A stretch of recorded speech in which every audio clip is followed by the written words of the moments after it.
Match One Podcast, not nothing. And you are not tuned in with the Match One Podcast. Man, Match One Podcast. If you ain't Match One, nigga, you dapping one, man. You did what I'm saying. Hey, man. Roll one, smoke one. This the Match One Podcast. Match One Podcast, number one podcast station. You already know it's Match One.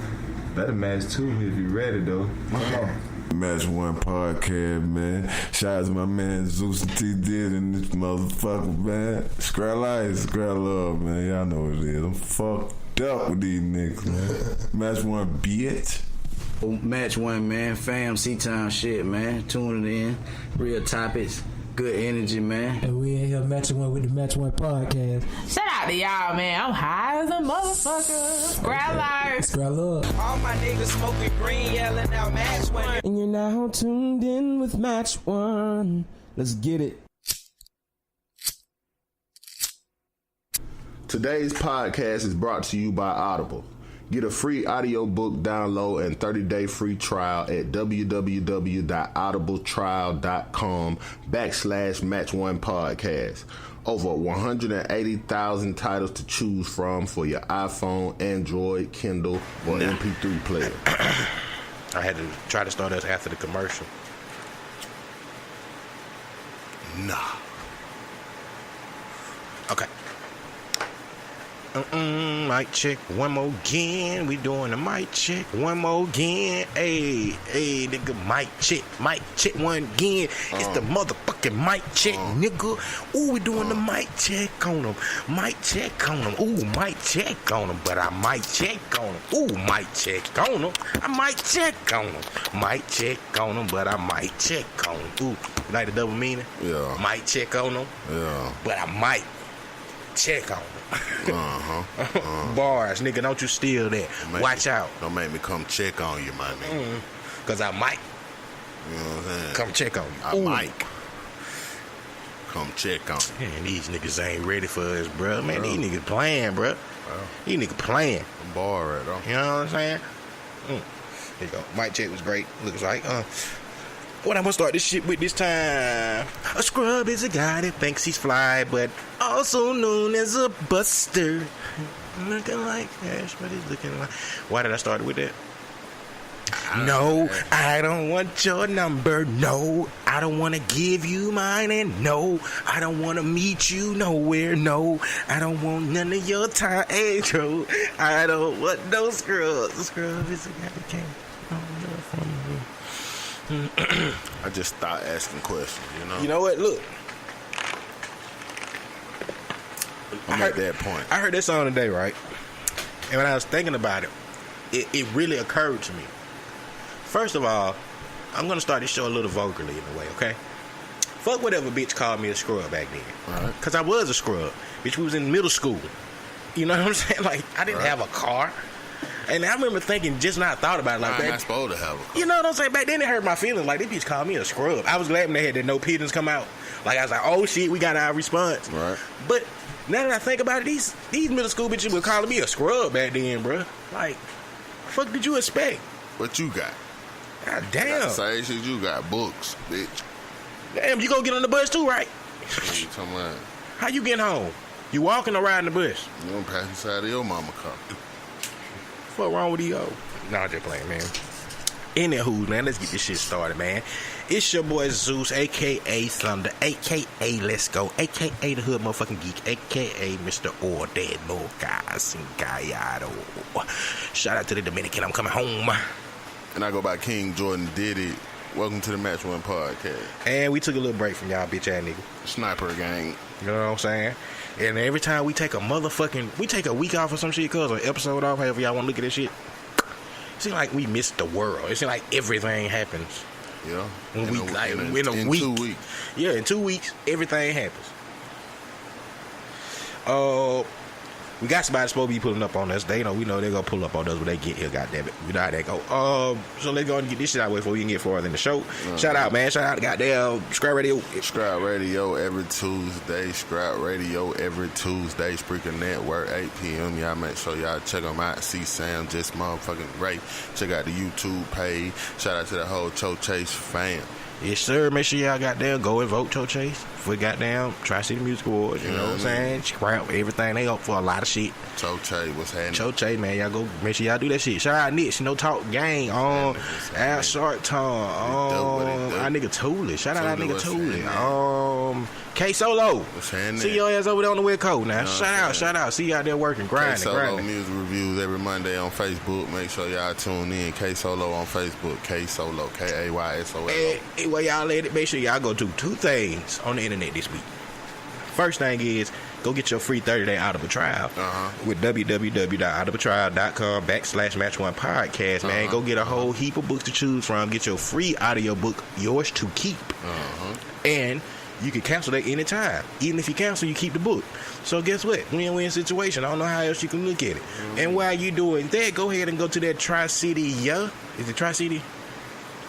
Tri-City, I think it is. Tri-City. I don't know. The Tri-City Music Award, whatever shit is. Oh, Tri-City Award, man. Y'all make sure y'all go vote. Tri-City A or something? Tri-City, some shit, We'll make sure we put that link up. Yeah. Make sure y'all go vote for Match One Podcast, man. Most popular podcast. Match One Podcast on everything. Right. So make sure y'all go vote for us, man. We are up for an award. So, shit. You know, about time. Squad us. About time, man. I'm just talking shit. I'm just like talking this shit. Anywho, man, I'm trying to think if there's anything else we want to say at the beginning of the show. Shout out to everybody. If I didn't shout you out, charge it to my head, not my heart. Yeah, I mean, that's that shit they say right there. That's that church shit. To my mind, not my heart. You know what I'm saying? I like that. That's kind of what I said too, but you know, that's it. Who came up with these shits? Somebody, some deep thinking motherfucker. That sound like some Baptist church, country shit. Well, I mean, when do you use that shit and somebody be like, oh, okay. You forgot about me. Be like, oh, shit. Charge it to my mind, not my heart. So whoever you say that shit to for the first time gonna throw you off. That's some pimp shit. Like, what? You right. My bad. It ain't even that bad, bro. You right. Shit. That's some pimp shit. Shit. All right, bro. Hey, just don't hit her no more. That came from the pimping game, you know what I'm saying? Just don't put your hands on her no more, bro. But I get it. Next time that shit ain't gonna work. Oh shit, I slapped her again. Charge it to my mind and not my heart. Hey, nigga, wait. Cause I love her. Hey, wait. Alright. I don't even know what that shit mean, but that shit sound deep. Hey, don't you put your hands on my motherfucking mama no more, nigga. Like, baby, charge it to my mind. I love you, baby. Charge it to my mind. My mind just slap you sometimes. Yeah. You understand me, baby? It's like, I don't even know that bitch, baby. Just charge it to my mind, not my heart. Like, I don't know that bitch. Who are you? Pimps will talk you out of some shit. And that shit is some deep shit. I bet all the little stupid slogans and shit like that really be, who the fuck comes up with that shit? That's all I be wanting to know. Smooth talkers. Alright, bro. So anything like, where do you want to start it? Do you want to start at the obvious thing the XXXTentacion situation? Might as well. Rest in peace. Rest in peace, XXXTentacion. You know what I'm saying? Man, this is that's crazy though, bro. That's crazy. I've had a lot of things going on with this week, and I might as well make sure I say this on there. I still feel like he's this generation's Tupac, just off the reaction. Let me clarify that. I'm not saying he's the icon Tupac. Right. I'm not saying that. But eventually, I think he will be looked at like that. Not from us. Right. Not from our generation, the younger generation. And that's what I was having a discussion with, shout out to my wife. We were having this discussion this week. And I called you because, you joined in on the discussion also. But I seen that shit firsthand on what it happened with the younger generation. Like, I seen them feeling the same way I felt when Tupac got killed. That's one of they artists, you know what I'm saying? That's the young nigga movement, man. They got that whole internet shit on lock. You know what I'm saying? And that was one of them big internet sensation artists, you know what I'm saying? So that shit really did impact though. A lot of kids and shit was really fucking with them. Mm-hmm. So that's crazy though. Man, that's I just break it down like this. I wait for what you got to get here so we can have more. I like to hear his thoughts on shit too. But I'm breaking it down like our generation, a lot of people in our generation are kind of like blind to everything else outside of our generation. It's stuck in our generation. If that made sense, like, you know what I'm saying, like, and that's kind of crazy. But I seen that more with this whole when XXX. I seen it when he passed, like when he got killed. Right. I could see more people in my generation. Who the fuck is this nigga? And I was like, how do you can't be that far removed. You can't say you're a part of the culture and be that far removed at the same time. If that make any sense. Right. Like I'm not saying like to not know who a motherfucker who got billions of goddamn views is. And this is before he got killed. Like if people that's been listening to the Match One podcast, y'all can go back and hear we had different discussions about XXXTentacion for like a while now. Right. We've always had but that's because we kind of know the culture in a way. Like it's not just the culture ain't just what it used to be. It's not the 90s. Like, even with the Tupac situation. And I take this, like, when I think about my kids. When my kids grow older, only reason they will remember Tupac is because our generation may have forced it upon them. Right. But even now, they don't look at Tupac that way. Just look at the new generation when they talk about their top 5 rappers. They're not naming Tupac unless it's like one of those forced conversations upon them. They don't have a reason to. Yes. That's what I'm saying. They don't have a reason to at all. I feel like my little brother and my little sister generation is like the last generation to uphold the Tupac shit. And then I even threw this in there. When you really start talking to them, they'll remember motherfuckers like Lil Wayne before they remember Tupac. Right. You see what I'm saying? Tupac could just be one of those they got to throw in the conversation because they know the name. But if you really get don't to even know a verse. If you get to the nitty gritty, they'll be like, I like Lil Wayne more than I like Tupac. And that's not, you know what I'm saying? That's not me personally. I'm just saying. So think about my kids' generation when they get older. They're not gonna remember Tupac unless we force it upon them. Like, you better listen to Bill. But they might remember their friends talking about, man, XXXTentacion would have probably been, you know what I'm saying? Like, he would have been one of the best. He was really goddamn had a real fan base. He was one of them motherfuckers that had the fan base. So he caused a riot in L.A., man. They had a riot in L.A. at one of his memorials. Florida. Yeah. You know what I'm saying? For one of his memorials. So, I don't know, man. Rest in peace there, man. The more and more you hear about that story, that's just like, I seen it. They got a suspect. I seen one of the motherfuckers they say he ain't the shooter, though. They said it was a robbery. They say he was the driver, and he bought the mask or some shit. And they said all this shit is on tape. I'm guessing from security cameras around the way. Yeah, they say they got a video of it. So, eventually, that's going to come out. Boy, broad daylight with it, though. That's that Florida shit, though, bro. It seemed like they was just trying to kill him, or like, how did they know he had money on him? And, you know what I mean? I think they say somebody seen him at the stove. One of the niggas at the motorcycle play. A lot of motherfuckers seen him. Cause it was a white boy was telling the whole story. Maybe they just knew he had money on him, bro. I don't know. That shit crazy though. That shit is some real savage ass shit though. Broad daylight though. Nothing like that. Reached in and got the bag. Oh, no. That's some savage shit though, boy. Rest in peace. Rest in peace to Jimmy Wapo also. Let me make sure I say that too, man. You know, if you don't know, he was another artist that was a pretty big deal. He's from Pittsburgh. He was a pretty big deal. He was blowing. You know what I'm saying? He was more on the street side. Yes. But he was blowing. He was blowing. A lot of motherfuckers fuck with him though. And another thing about XXXTentacion.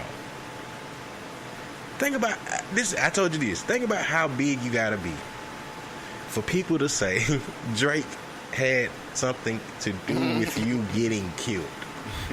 You see what I'm saying? Think about that shit was I get that, but I'm just saying, just still in the way of just the way the world runs with shit, the way social media took it and ran with it, tried to put shit together.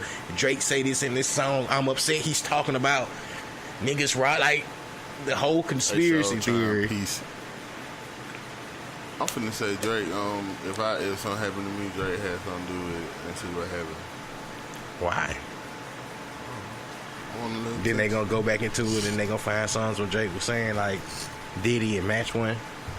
They ain't gonna have shit to do with nothing, just in one random ass song. He can be a singing song. He in Match One with me, and you'd be like, what the fuck? He was talking about them then. That nigga trying to kill me. God damn, Drake. But yeah, that shit tragic, man. Young nigga, you know. Yeah. How life treat you though. Yeah, that's some fucked up shit though, bro. He was at home pretty much, you know what I mean? Like, yeah, he was at home going to the motorcycle shop. Damn. But it seemed like it took It got to be a little more to it than that, though. I want to say that too, bro. I kind of want to say that, but the way that they're pushing him now that is like some shit nigga got to drop on. True. That ain't just no random, hey, he had a motorcycle shop, let's pull up and rob and shoot him. Yeah. And then they're pushing this peace and positive thing from him. You get what I mean? Like, he just been on this whole peace and positive aspect, and I don't know, man. I don't know. I just know it's gonna be more and more to come out. Yeah, I was thinking it ain't gonna be on First 48. I don't think First 48 we down now. Oh, I thought it was like in Miami. Nah. Okay. It's in like Deerfield, Florida. Okay. It's close to Miami. It's close to Miami though. Yeah. Okay, that makes sense. Yeah. It's Broward County. Okay. I was thinking like, this would be on First 48. That'd be a good ass episode. Broward County. That'd be a good ass episode, man. Yeah, that should be a good ass episode. Nigga, everybody watch that shit. Anyway, that's not cool to be saying that shit, but I bet niggas ain't talking about that though. Anything else you want to talk about? You know, we started the show. I wanted to make sure we start the show off saying rest in peace to XXXTentacion and Jimmy Wapo. You know, condolences out to their fam, man. But XXXTentacion, I think he left his impact on the world. Definitely. And speaking of that, he broke the streaming shit in one day. After that shit. Record, yeah. Most streams in one day type shit. Like, I can believe it. It's like, goddamn. He probably gonna break that again. Goddamn, man. All right, my brother, where you want to go with this shit next, man? You want me to go down the list? Let's do it. The list is from 2 weeks old. Let's do it. Oh, yeah, man. Got it.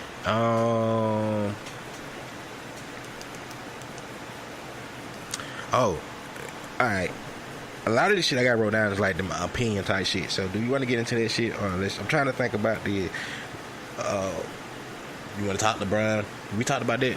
Where he might go. Oh, we talked about that last episode. I would hope not either. Your boy Donald Trump reversed the shit with the kids, the detaining of the immigrant kids, separating from their families. You know, he made that shit like, okay, separate them. Then he reversed that shit now. After amidst of all of the children being detained in the jails, in the camps. Rich the kid.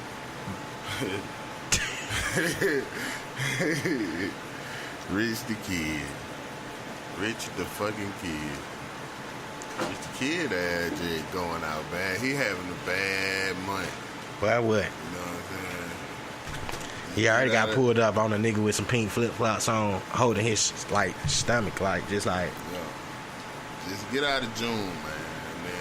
And then damn. Maybe it's 2018 or something. I don't know what it is. It's amazing this shit happened when he just starting to really like blow on the aspect of like music being played everywhere. He's been somebody's beat.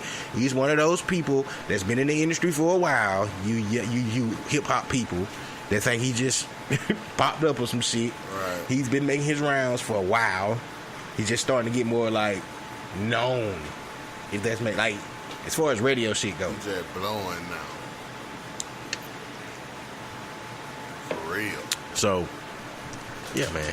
He just having a bad time. Boy, that's a bad time for him right now, boy. I don't know what he did. Damn. That shit on him. Damn. Rich, get you some security. A lot of. Get you some security. Them folk beat you the fuck up bad, boy. Yeah, he had a broke. That nigga fucked up. I thought he got shot. That nigga beat you the fuck up like that, though. Did they rob him? I guess. I mean, why would they beat his ass that bad? Pulling up that bitch's house. But I mean, that is technically his girl. So they say. I don't. Them nigga beat your ass, boy. That's some pent up ass whooping he got. That's why I say, man, you need to goddamn, boy, you need to move a lot different. A whole lot different. Yeah, you got to do something. Keep the niggas off your ass, Rich. Get security, Rich. Get yourself security, man. You getting famous now, man. Get yourself So when security. Lil Uzi catch you, I ain't gonna lie, cuz I don't know what might happen to you. You might wind up back in the hospital again. Little Uzi gonna get it to him, bro. Uzi look like he for real. You know what I'm saying? I didn't realize that he was in Philadelphia when this shit went down too. Uzi might have something to do with this shit. Oh man, don't implement the nigga on the show, bro. You gotta be scared of a nigga just standing there like that, grabbing his stomach, and not even saying nothing. With pink flip flops on. You know what I'm saying? Like, did he have a lollipop in his mouth? Because I can see him having a lollipop in his mouth. He definitely got a nose ring. He didn't really got a nose ring. He got like a nose hook type shit. He got a bull ring with a lollipop in his mouth. He probably saying shit like, all my friends are dead, man. He probably ain't even saying nothing. He probably talking to Rich the Kid in his head. That's why Rich the Kid wasn't going nowhere. He was telling him in his head, like, nigga, I'm gonna fuck you up. You know that? Why he just standing up with me standing like, yeah. Lil Uzi Vert got the Prince effect, bro. He was just talking to him in his head. He couldn't even move because he was just over there. All them niggas was stuck. Oh shit, Lil Uzi Vert just. Somebody should have been standing on the side looking like, well, y'all jumped this nigga? What the fuck are y'all doing? What the fuck are y'all just That's what I was. Right. This is him. He talking shit. Like, well, y'all jumped this nigga? He just standing there by himself, rubbing his stomach. He in their head, don't nobody know. With a lollipop. He tell nigga like, I'm gonna fuck you He up. had the nigga scared in the stove. Then he had the nigga running. I'm gonna fuck you up. Damn, Rick. Oh shit. That was after he ran. Damn, Rick. Keep talking, bro. I got that headphones. That was Damn, after Rick. he ran right there. Huh? That was after he ran when he caught him and he was just standing in the street. He was like, yeah, you wanna run and shit. I'm just gonna drop. I'm just suck my lollipop. Like, nigga. That's some for you, Rick. You should be. That's offended though, right, bro? Like if a nigga pull up on you like that with a lollipop in his mouth, like you should be offended off real. Uzi gangster with it. Uzi pulling up, man, in the blouse. We got down shoulder pads and that bitch. You not gonna swing on him? I'm gonna whoop his ass. Shit, I'm gonna whoop his ass. I'm just saying, Rich the Kid them was scared for a reason. What I mean, I know he wasn't by himself. That's what I'm thinking. Like, why? I mean, they was in fuck- Philly. They was in Philly. So That's where he from. jump this nigga. Where the Philly niggas was at? Nigga, they was in somebody. They was in a neighborhood. So I don't know. Maybe Rich the Kid knows something we don't know. That's how I've been feeling for real. Man, please. I don't know nothing about him getting robbed. You know that shit just. He I don't. got beat out on house shoes that day. That's. I'd have had to have them shoes. I'd have took them. As a souvenir. That nigga told Rich the Kid, you ain't fucked up. What the world though, man? He hypnotized them nigga, bro. He Uzi hypnotized. doing all this shit to that nigga. Everything bad happening to him is because of Uzi. Oh my god! Now he like a witch, bro. Tell him now. The Uzi's a witch. The leprechaun. Lucifer. It's the fucking devil. Why he was just standing there. You know, like Lil Uzi Vert is saying like Lucifer. There you go. He the fucking devil. Push me to the edge. All my friends are dead. But all his friends in hell with him. Everybody around me dead, fool. So Rich the Kid knew it was up. Like, oh, this nigga the devil. I ain't gonna fuck with him. He knew what was up when he started talking to him in his head. That's all it took right there. Damn. That's all it took. He wasn't moving no more. You see how they were running? Hell no, go that nigga my thought. That nigga in my thought. Get him out my head, nigga. Nigga, that'd be the worst shit that can happen to you. A nigga just be in your head. Talking to you and just standing there. You like, what the fuck? You can't attack that nigga like, I bet you want to fight me, huh? You like, You know I'm gonna fuck you up, right, man? Yeah, I'm gonna fuck you up right now. Yeah. So I tell that nigga, yeah. You know I'm gonna fuck you up. Yeah, doing the little block right there. He daydreaming that shit, though. He ain't even doing it for real. Damn, bitch. Sorry we had spending much time on you, man. Hopefully you got down. Get well, man. Fine. Get yourself together, man. You got to find that little nigga, man. He a little ass nigga. slam them or something. Sometimes you just supposed to take your jumper. You know what I'm saying? Rather than run. You know, just take your jumper. You lay a nigga like that, I'm just gonna go on have to slam him and just whoever gonna go on do it, go on do it. He ain't had people with him too, right? Had to. I'm saying Rich the Kid. I know he ended up by himself. I thought it was two people standing next to him. Unless they was with Lil Uzi Vert. He was in their mind, man. Okay, I mean, but even with, I'm saying in that situation, it's three of you, nigga. You Lil Uzi pulling up, man. All you rap niggas don't fuck with Uzi. Cause he pulling up, man. Anything would happen with 6ix9ine? But he said he finna start doing that shit after this. Scared now. Don't get scared now, shit, man. You don't talk all that shit. Niggas, they keep talking shit different. It's on forever. I don't think he gonna escape it though. He gonna slip up and somebody gonna kiss him. Who, 6ix9ine? Yeah. You think he still got it on him, bro? They might just beat him the fuck up though. So I'm going. I would hope that. I would hope the best would be he get beat the fuck up. He gonna get beat the fuck up. At worst. Nah, that's gonna. That's be, at best. Yeah. That's at best. Shit. Yeah. At worst is the nigga get killed. Yeah. Somebody gonna run down on him. I can take a beat. If he can get beat, I don't want him to die now. Like at first I was like, I don't want to wish that on nobody. But I thought he was asking for it. And how it go, shit. Somebody catching that bad, shit. He talked it up. He played the shit out of them Chicago, that whole Chicago shit too, cause he really wasn't there. Like I done seen the security footage of this nigga there 22 seconds. That nigga was there at 3 a.m. for 22 seconds. Somebody 10 o'clock at night. In goddamn Hawaii, probably. Shit at Hawaii, bro. It ain't 10 o'clock at night in no motherfucking Chicago. 3 a.m. nigga. He kind of lost some cool. Like I think that kind of might have fucked up his trolling shit. That whole Chicago shit, though, bro. I ain't saying like even though the XXXTentacion thing happened, I think that kind of might have slowed down his campaign in a way. Cause he ain't really been doing nothing. Like that Chicago shit kind of exposed him in a way. Yeah.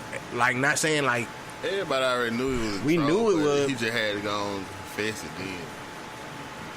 Like it just too shown now. Yeah. The Chicago shit got. I think that motherfuckers ain't taking them in serious no more. I think the Chicago shit way realer, and he know it. Yeah. Oh, there goes Scrap right there. Come on, bruh. Push the button. Yeah. What's up, my dog? My goddamn Scrap. That's a Scrap. Son, we got Jet motherfucking Ray. Jet motherfucking Ray in the building, man. Hey, we been holding back on shit waiting for you to get here too. Okay. Nah, man, we just fucking with you though, bruh. Glad my boy in the goddamn building, man. What? You just cracked. Oh, all that just happened? Oh, that just happened. What, it fell out your pocket? Yeah. Fuck the phone, man. What the phone? I got money. Fuck phones. So look, they got this thing pointed right at the money. We're gonna straighten that. Hey, man, my motherfucking Scrap. What's happening, man? What's up, man? We just goddamn. We didn't miss you. We really just been talking about the XXXTentacion. Hey, well, you know what? Let me see. Let me run this by you, because this is a saying that I'm sticking by.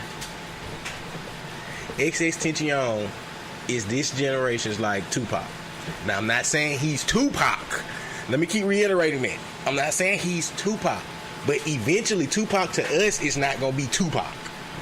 Like Tupac to us is not gonna be Tupac. The difference between X and Pop, X wasn't the biggest artist of his class, of his generation. Pop was that guy at that time. You know, Pop was one of them. I'm right. I ain't saying like he was the big best. And all them niggas was still. Right. I ain't saying Pop was the best nigga, but Pop was like one of the only niggas who was getting, because you know when that East Coast, West Coast shit was everywhere, like it wasn't but a handful of niggas who were getting love all over the. Oh yeah.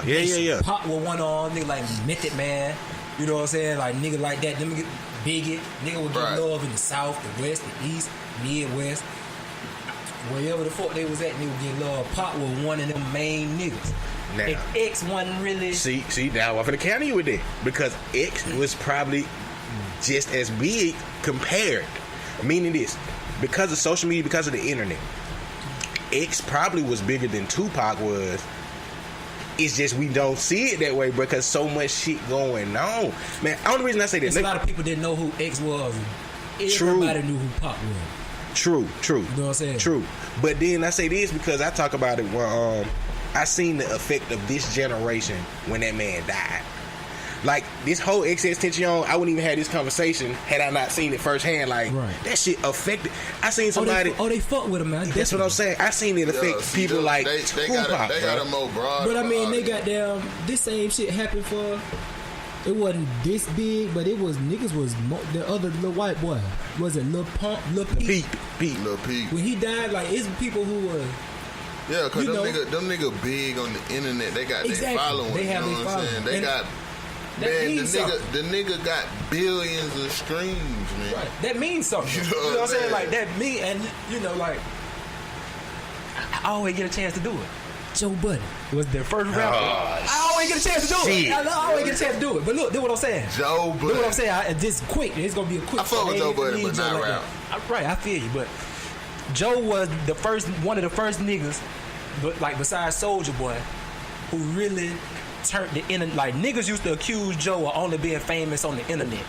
True, okay. And that nigga said, "Man, y'all acting like these is robots. These is real people." Right. You know what I'm saying? So the fact like niggas got billions of streams, like there's a people listening to those streams. Right. You know what I'm saying? True. So these niggas mean something to these people. Right. You see what I'm saying? That's what I've been using Joe for, cause niggas that act like internet fame don't count, but it do. But see, I'm just comparing it to like, what's the comparison to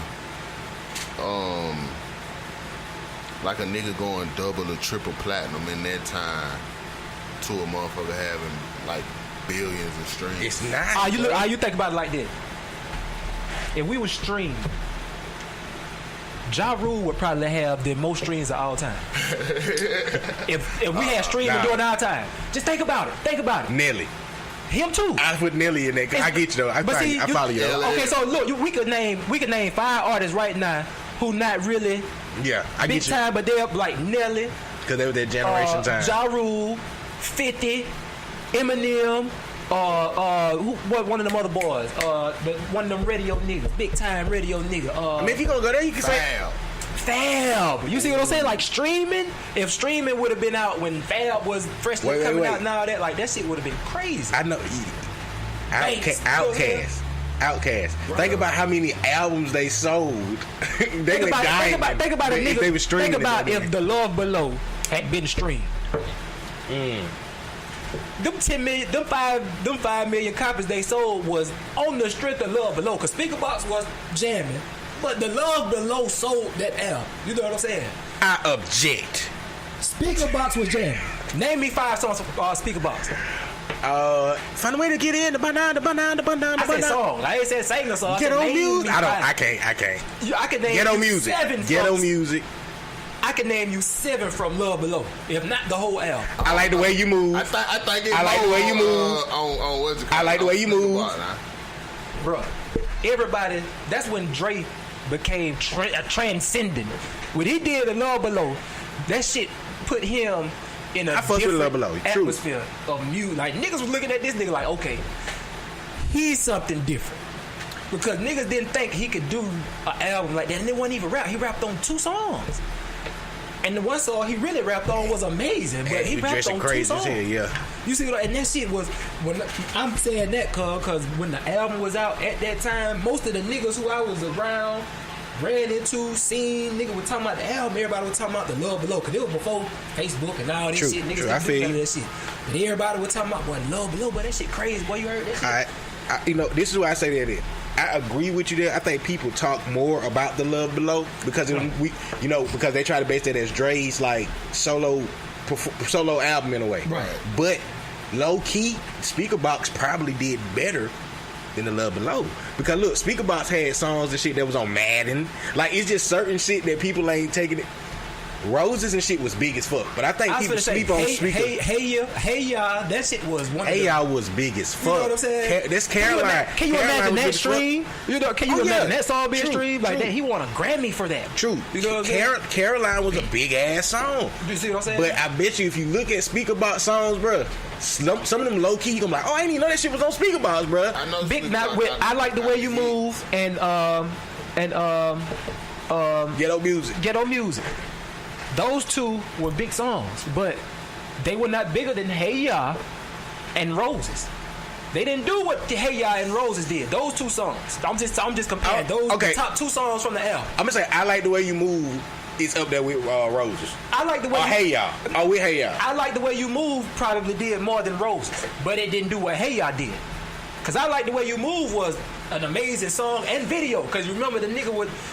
They had it rocking with the black, you know what I'm saying, with the black debut. Shout out Sleepy Brown too. Shout out Sleepy Brown. That song, I'm not trying to sleep on Big Boy because I love Speaker Box, but the Love Below was just, it was so different at that time, and I was just using that as a streaming thing. Because when you talk about Hey Ya, if that shit would have been streamed, dog, that shit would have been doing Drake numbers. You know what I'm saying? What's the comparison though? That's what I don't think you can compare no more, bro. Look at it like this. Think about the billions of streams. A nigga doing 1 billion streams now is equivalent to a nigga selling 2.5 million records. Damn, you think it's that low? Yeah. It can't be that low. I don't think it's that low. You know how they count. You know how they count. You know how they count. But yeah. Sales? You know 1,500. You know how they count. 1,500 streams. What, one album sale? Okay. Drake did 3 billion views. They said that shit equated to like a little over 3 million or something. Yeah, I know. Okay. I think it's like 1,500. You see what I'm saying? So, okay. So and that's billion. So if you do 100 million streams, that's not even 100 million. I mean, that's not even 1 million albums, is it? 100 I don't million? know. Okay, I'm not even trying to do the math. What you said? I mean, niggas getting plaques and shit off that shit now. See, that's what man, the game is so fucked up now because the streaming is great. 150 streams is 10 albums. 100 albums is 1.5 million streams. You see what I'm saying? That's a 1.5 million streams is 100 albums sold. If we're doing the 1,500 okay, 1,500 equal you see one. what I'm saying? 1,500 equal one album. You see what I mean? Yeah, I think it is. that is right. You see what I'm saying? So if you do 1.5 million streams, that's 100 albums sold. But I don't even think that's fair though. That's what some of the artists complain about. But they just finding other ways to compensate it now. I mean, now the thing is, you got to look at it. I agree with you, did it, because a lot of niggas had albums where you can't name all the songs on the album. You can only name 2 or 3 Bro, you songs. need an award or something? Right. I got mine. Oh, okay. So that's equivalent to an album sale. If I buy your album because I like your one song, that's an album sale regardless. If I'm listening to that one song, that's an album sale. But see, them ain't stream. I'm talking about stream like YouTube streams and shit. Oh, now when you go to talk about that shit, see, now that's different. They see, that's take different. all that shit into account though when they go in the album. And see, you got to look at if Pop, man, if Pop had streaming after every court case, after every shooting, after Janet Jackson said she wanted Pop to wear a rubber. Imagine if social media was out when Janet Jackson said, in order for me to do this sex scene with him, you got to get the AIDS test done.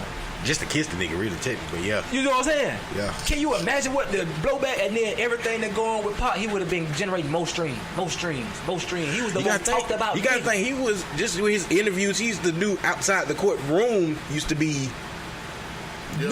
news Stories. Everywhere. You see what I'm shooting saying? out the birds, spitting at the cameras, driving off. This is like, social media. Yeah. Michael Jordan. If Michael Jordan would have been around during social media, he would have been as hated, if not more hated, than LeBron is. Hated on. Oh, we was gonna get to some sports talk too, nigga, while you was here. You see what I'm saying? Like, niggas was gonna be hating on Mike so hard if everybody would have had their opinion in the open at that time. Because niggas hated Mike. I remember them days. Everybody didn't like Mike. But the people that didn't like Mike was the generation before us, technically, in a lot of ways. No, it was niggas our age who hated Mike. He a ball hog, man. He do all that bullshit. That nigga don't do it. I like this nigga. I like that nigga. You know what I'm saying? I used to have more niggas. I remember niggas arguing hard body how Magic Johnson was head and shoulders better than Michael. Oh yeah, see, I've had that discussion a lot of million times. Both of them niggas were retired. Yeah, it's still niggas that love Magic over Michael to this day. Yeah, I get that. See, but that's what I said. A lot of that time, that's why I was having discussion with them. You know, them older head were more like. Oh, that shit is subjective though. You know what I'm saying? Like you can never prove it. You can, because everybody's talent was different. The talent level that nigga was playing to get was different. The game different. Like little kids, they more advanced skill wise at 7 or 8 than we were. We were goddamn teenagers and young adults because they being taught skills at an early age. That don't mean they better players than we were though.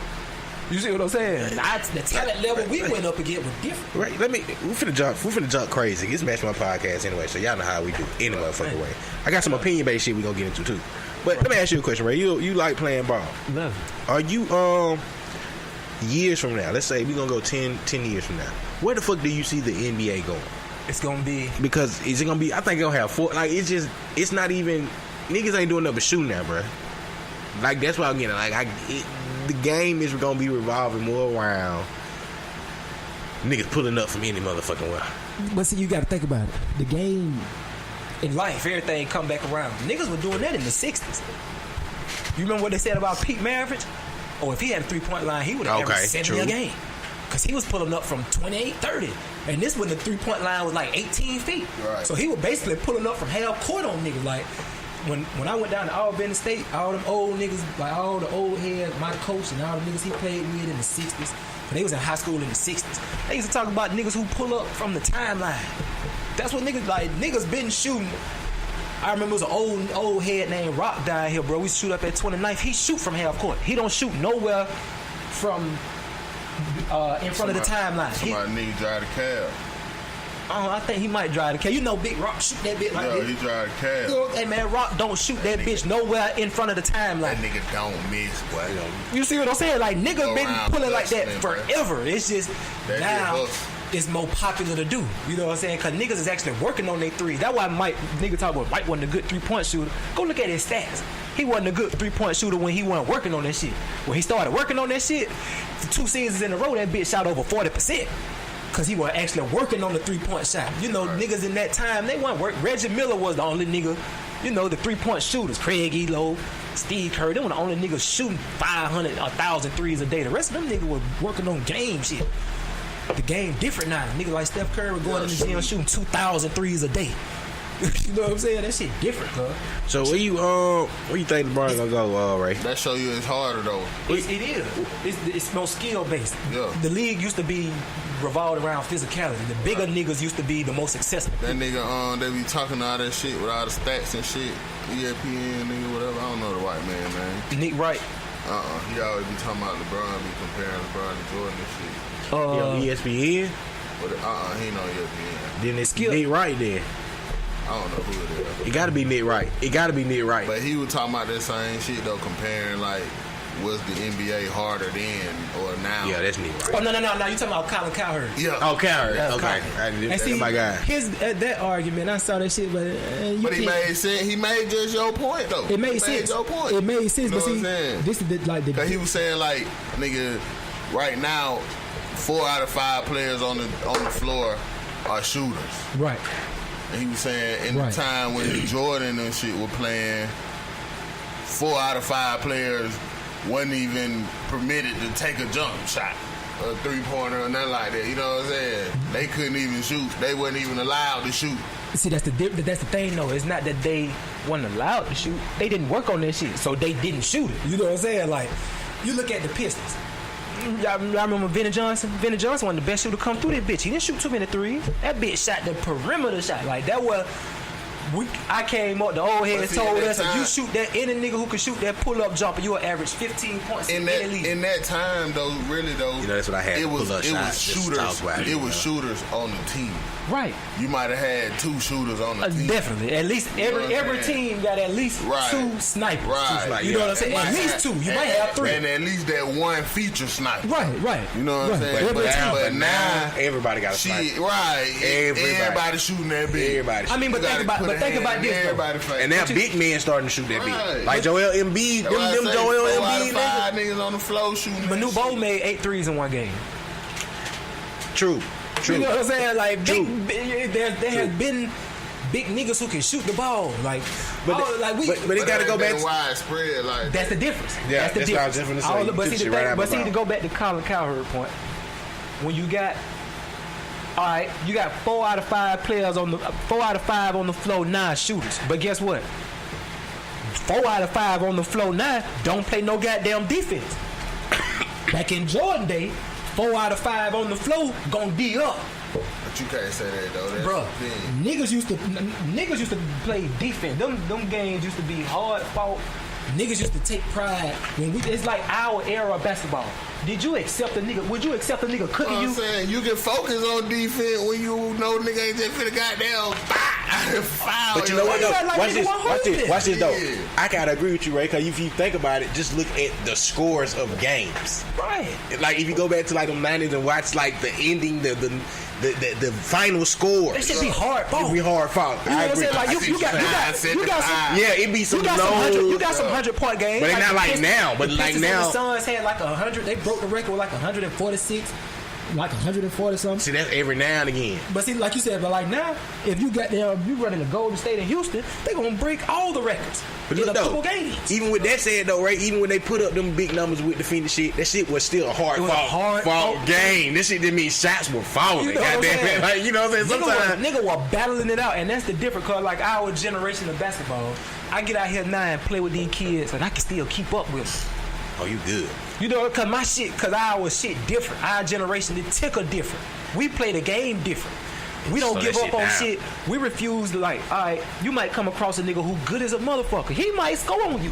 But you not finna let this man cook you. That's what's in was in yeah. us. Right. I'm finna foul your I'm gonna motherfucking fire the ass. shit out of you, nigga. I'm finna get in your shit. I'm finna deny you the ball. You not just finna keep cooking me. These young niggas now will get cooked and don't care.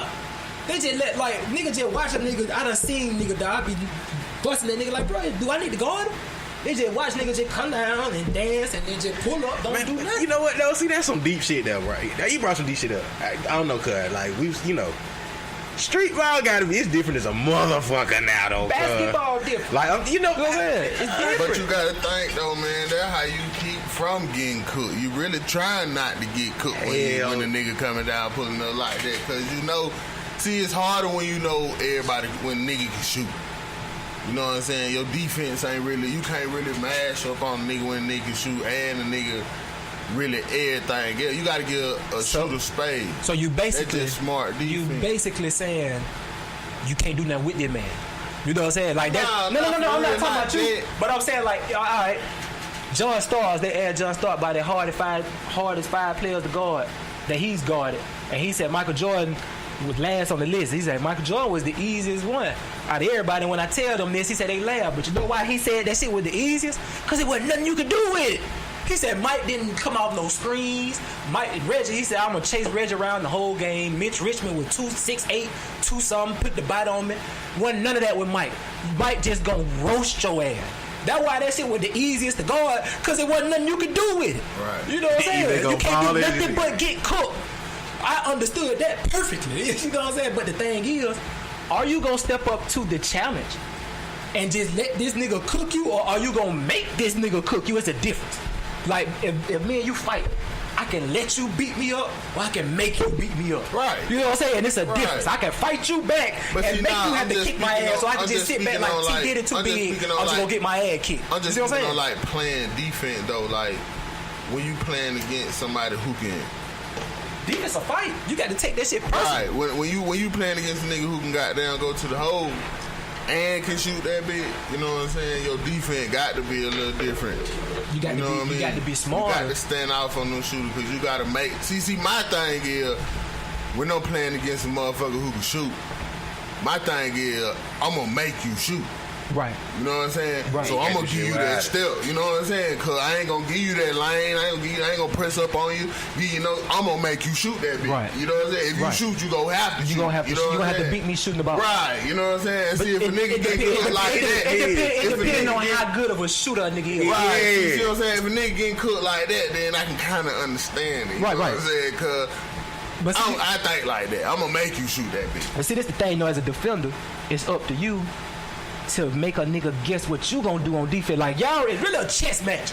On offense, I'm trying to figure out what I need to do to get by you. On defense, I'm trying to figure out what I need to do to stop you from doing what you're trying to do. Right. So I know you, like, all right, Marquis Welch from up at Jordan, bro, one of the best players on the guard that played again. Right. This nigga can shoot, handle the ball, and dunk your ass. Right. So when I guard him, I'm gonna give him, I can't give him no space. Cause if he make 2, he not missing no more. Like, after he make them 2, I could play the best defense I play and be all in that shit. He ain't in rhythm. Now that shit gonna be falling in my mouth. Right. So I got to play here. I got every shot he shoot. I got to make it a tough shot. I got to make him make 2 moves off the dribble, hit me with some fade away, a hard shot, a Kobe Bryant type shot. Right. You know what I'm saying? You got to make them type of niggas hit you with shit that they work on every day in practice. You can't let niggas get comfortable like Curry. You'll be a fool to sit here and watch him dribble up to you and dance and just let him get comfortable. He Right. roast you. I don't give a fuck what kind of D you playing. That shit comfortable. He don't even see you. Gotta play. You know what I'm saying? That shit personal, dog. It just, the game ain't. Draymond take the game personal. Chris Paul take the game personal. LeBron. These type of people, they take the game personal. You can see it. That's why they have attitudes and emotion. They yell and scream because the game is emotional for them. We all used to be the same way when we played because we took the game too hard. These young nigga friends now, they lose, and then after they lose, they finna get together and go out to eat and talk about how I beat you and how I lost to you. You know what I'm saying? That's what they do now.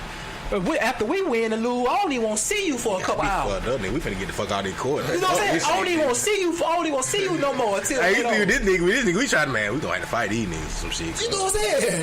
You know how many places we done been just cause these niggas beating our ass, we done actually thought about like, man, we gonna have to swing on that. Let's just go. Me and my partner almost got to fight in St. Mary Road, Reese Road, up here at with Hunter Haven. We done almost got to fight everywhere we done been, cause niggas took that shit personal. Yeah, that was it. That's what I'm finna go back to. That tell you right there back then, that's where we took shit real, like, as much as we, like, bro, that shit was real personal, nigga. Right. And it was a couple of fights, but it wasn't a bunch of fights. It was a lot of almost fights, but that's because the emotion was there. But after the game over, niggas done cool down. Boy, good game, boy. We'll see y'all tomorrow. Niggas ain't even arguing no more. Niggas ain't even arguing no more. You know what I'm saying? We talking about what we finna do tonight. Well, y'all finna go out, boy. We'll see y'all later on. Probably seen more bitches fighting in courts than I seen niggas. Low key. You know, niggas fighting. I ain't saying niggas ain't fighting. Right. I'm just saying, like, I got stole on. I still won the fight, but it happened. You know what I'm saying? Like, shit, niggas got their still on you. They be mad. I was about to steal on some nigga. Then I found out I nigga with my cousin. That nigga was my cousin, bro. I said, oh, we fighting. This nigga made a nigga leave the court before. Basketball is good. Hey, that was the shit, though, man. I miss them days, though, man. We can talk about shit like that. I miss, like, they used to be like life for us, though, right? Like 24 hours. That's all we used to wake up, smoke a blunt, go play basketball, and eat CC pizza. Nigga, that was it every fucking day. Every day. And then if you fuck around and have a couple girls up there watching your boy, that shit, that like we had. I kept shoes and basketballs in the trunk, nigga. Like, I wish a nigga would call us out at the mall. We at the mall. What y'all want to do, bro? These niggas got too much to do now. Yeah, they got too much to do. Oh, yeah. That makes sense. You right. You right. Ain't think about that. Shit, bro, we had shit on. Bro, we was ready. We in the mall. If a nigga say, bro, y'all ain't hooping. Like, nigga, we got shit in the trunk right now, nigga. What you saying? Anyway, I was at ROTC, dog. It was in high school. We was on the south side. We used to have to do them little fundraiser. We was at Piggly Wiggly. So he tell us, all right, some of y'all start walking down the street trying to get some shit. Me and my dog, we walking. Got our full ROTC uniform on, our shoes and all. We get right over there by, it was Camellia there. Over there by Eagle Tree. Yeah. There's some niggas in a little yard right there hooping. And I think I might have said something. Y'all niggas can't play no ball or something. Fuck y'all niggas. The pickle suit. We went over there and commenced to hooping for about a smooth 30 minutes. Yeah. Full pickle suit. Oh, yeah. Didn't lose a game. You know what I'm saying? Didn't even know these country niggas from a can of paint. Some real Southside nigga now. We out here talking shit and everything. But after we left, respect. Doubt. Yeah. You know what I'm saying? See, Like, that was the days though, bro. That Like was a way that of shit. life, I bro. mean, we literally. You right, bro. When you look at it like that, we ain't had shit to do but wake up every day. Like, bro, me and this nigga literally Ray used to scrape up. Like, what the fuck we finna do to get about $20? So we gonna get us a little dub. So we can goddamn get us some pizza and some weed, and we finna go hoop. That's it. Boy, shit else to do. All day till the motherfucker kick us out the gym. Then we go outside and like nigga just. Nigga, we used to hoop all day, leave, go get something to eat, and we go to my partner crib. We have some whole. They're probably about 14 nigga, probably about 15 hoes. We go out to goddamn Cedar Hill, out there in the South Side, Prime and King. Yeah. Nigga, I'm talking about like 3 nights out the week, like 1 o'clock in the morning, and run court. You know what I'm saying? Drunk as fuck, dog. We talking about we out there. We got, like I said, hoes out there and everything. I want you to know this. 3 nights a week. That's what we used to do. I want you to know this, Ray. If you'd have caught me in my basketball prime, I would have jade your ass up, nigga. I'd have jade him up, bro. I'd have jade him up. Oh yeah, I'd have loved playing against you. I'd have jade you up. See, back then I was an Air One fanatic. So see, these handles were. I always been a ball head nigga. Look, y'all know when Hot Sauce stayed down here, bro. I met that nigga my 8th grade year. My cousin them stayed right behind the Y. His mom and them stayed in the Sands, either the Sands or Follow Home, somewhere over there off the boulevard. Right. They were the dirtiest nigga I ever used to play ball against, cuz. No disrespect to him, cuz he's super rich now. Right. This nigga used to be dirty, cuz. I'm talking about come to the Y, same jeans, 3 days in a row, same busted shoe, and give niggas that work. He used to be doing the same shit back then. This was 94, cuz. You know what I'm saying? 93. He was doing the same shit. Put a nigga headband down, hit niggas in the face with the ball. Nigga about to beat his ass. All kind of shit. The niggas used to hate him, cuz. He used to embarrass niggas. That's who taught me how to, you know what I'm saying? So that when that Air One shit came around, we were already good at that shit. So that's what we used to do, bro. Listen to me, man. We had our own mixtape, cuz. We used to run around that bit with camera embarrassing niggas. Listen to me, Ray. Listen to me, Ray. Listen to me, Ray. We used to love that Air One shit back then. Let me tell you what I used to do, Ray. Prepare for that shit, nigga. Hey. I would have D'd your ass up, Ray, and jade you up a couple times. Now, let me get a good game. Let me get a good game. I ain't saying you can leave tall as fuck now. Yeah. You might ain't got down. You wasn't finna dunk on me. I have not been dunked on ever. I don't give a fuck how tall you is. I'm gonna keep your ass away from dunking on me. I play some good ass defense. You ain't finna dunk, nigga. You got that. I'll let you have that shit before I let you dunk on me. It really just depends on what era we met. You know what I'm saying? We can't cross each other. Anywhere from 19 to like 33, you gonna get dunked on. 19 to 33, you gonna get dunked on. I would definitely not get dunked on. Cause see, I'm gonna tell you why. I definitely wasn't gonna get dunked on. I'm gonna tell you why. See, you see how tall I ain't but 6'2". I look taller, but I ain't but 6'2". Right. You know what I'm saying? Nigga used to really midnight league car. Woo. Kurt, y'all remember Kurt? God bless him.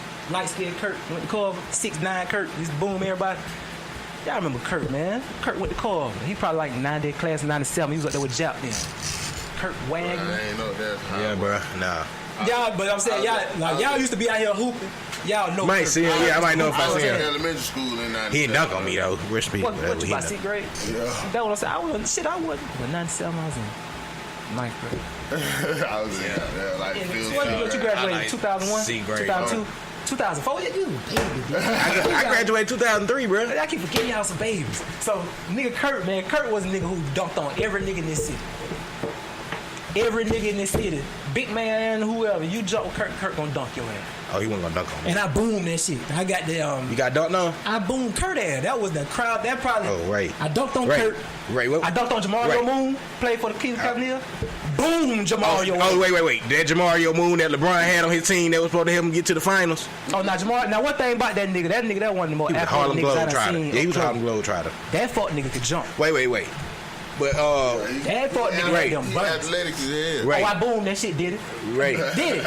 Chest to chest. Did it? He couldn't believe it. Right. Right. I dumped his ass. Right. He couldn't believe it. Right. Let me tell you this. You said this earlier when you first started talking about this shit. nigga, I would've been started fouling. We finna fight. You not gonna dunk on me, bro. We not gonna get the dunk. That's how a lot of my fights look. That's how I choked the nigga out my first year out of the state. I dunked his ass and he went up under me.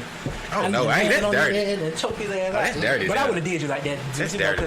Cause he was a fuck. Oh no, I know you like him. I ain't like him no way. Listen, if you finna dunk, and I know you got. Listen, I done played against a lot of niggas, bro, and I know niggas can dunk. I ain't finna get. Listen, I'm never getting dunked on. I ain't saying a nigga I've been guarding. I ain't never dunked. Right. I'm just not finna get dunked on. Okay, if I see you finna go dunk, nigga, I'm like, go ahead, my nigga. I'd rather not be posterized. Y'all can fuss at me about these points. I come back down and jail your ass so we get some points. But fuck that. But I play good defense. I try to keep niggas that could dunk. Not done. I'd have been dunked on. I always had to play the big nigga most of the time when we played street ball for the fucking fucked up reason. We had some big niggas on the team. I always had to end up playing like, goddamn, bro. Right. I'd have been dunked on my nigga like 5, and this is no exaggeration, maybe even 4, but 5 times. I can only think of 4, but I want to say it's 5. That you been dunked on? That I've been dunked on. This career, high school, street ball, college, semi-pro, all this. You know what I'm saying? This is career-wise. Okay, I understand that. You know what I'm saying? Career-wise, you mean? And I done blocked numerous dunks. Like I was a nigga who used to try niggas. Like if I see nigga getting them step. Like I'm top 10 all been in state all time blocks. And they wasn't even counting half of my shit. If they would count half of my shit, I'd be in the top 5. That's real shit. And I'm the shortest nigga on the list. You know what I'm saying? I used to go get niggas. Hooping with your 24-hour shit. I like that shit on my arm, bro. See, you know that's all I did. That's understood why you get dunked. You supposed to get dunked on in them situations because nigga, you know, anything can happen. Right. That's what I did. I've seen niggas get dunked on. The worst dunked on. Shout out to my nigga Neil. Neil is the worst dunked on. I swear to God, I done seen one nigga get dunked on. I seen Vic Games. The worst dunk I done ever seen is my little cousin Neil. And shout out to him because he was the best defensive and rebounding motherfucker you can have on your team. And I don't give a fuck. Dunked on. Right. Cause we gonna play deep. You know what I'm saying? Like, I wasn't out, like I said, 4-5 times. One of them was an and one nigga. Bruh. But we the ones who get dunked on, the niggas who play defense, cause they gonna try. Right. You know what I'm saying? That nigga, when that shit happened, bro, to this day I never forget. Like nigga. Like we seen that shit happen, we were like, no, Neil, but Neil wanted to play defense, bro. Like one on one, like it just ended up 1-on-1. Nigga coming down the court, and Neil just made up in his head that day, like I'm finna play some defense, like. But that nigga got up so high, nigga with nuts in mouth, like nigga, boom, and then everybody in that bit like boom. I was like, oh my god. And I was like, and then Nail like shit. He just nothing, bro. Defense, back on defense. He just let go. Right. Like, I was like, nigga. My worst one, cuz I hate this shit. I don't even like telling this story, cuz this was probably my worst collegiate moment. This was in Fort Valley, Alabama State homecoming game at the Civic Center, nigga. Oh shit. You know what I'm saying? They bit packed to capacity. Coach called the alley-oop play for me. You know what I'm saying? So on the alley-oop play, I bring the ball up the floor, pass the ball, come out the back door, rule. Right. So I'm coming up court, I'm trying to be fast, I'm goddamn fucking with it. You know what I'm saying? Cause I got niggas from Columbus in the crowd out kind of shit. Okay, you better turn the fuck up. Hit him with some shit. That fuck nigga done reached in there, whoop, they got the ball, so we on fair break. He take off, I reach for that bit. Boo, I sold. Lord, he done ducked me. At the house. Nah, it was down there. Yeah, it was at the house. And did y'all win? What? Y'all won? Yeah, we won. I had like, then fuck that nigga shit. I got there. I went off after that. Okay. But what really made me mad, my nigga, I had a chance to get my shit back. And I missed it. You know what I'm saying? I went baseline. I always used to do this shit because I got a little bit of hand. So I used to try to dunk one hand. A lot of times you try to dunk one hand when I should just go two. And I went baseline cuz and caught the big man, bite the body. I tried to dunk that bitch so hard, but that bitch bounced. You know what I'm saying? It was too hard. I tried to get I tried to get my shit back, but I was so fucking mad, my nigga. Because if I had dunked that big nigga, that would have been my get back. Right. This nigga. But you know we won. I had a good game. With two hands. But that nigga dunked me, bro. That one. And then the and one nigga got me. He got me. He dunked me clean because I went for it. You know what I'm saying? Body. Yeah. I was like, okay. You got dunking on Jamario Moon and Kurt, them my top two highlights right there. This nigga right here was the goddamn left-handed sniper. No, still the one shooting that bitch now. But he used to make niggas mad. He used to make us mad though, cause he ain't never want to play in the hole, bro.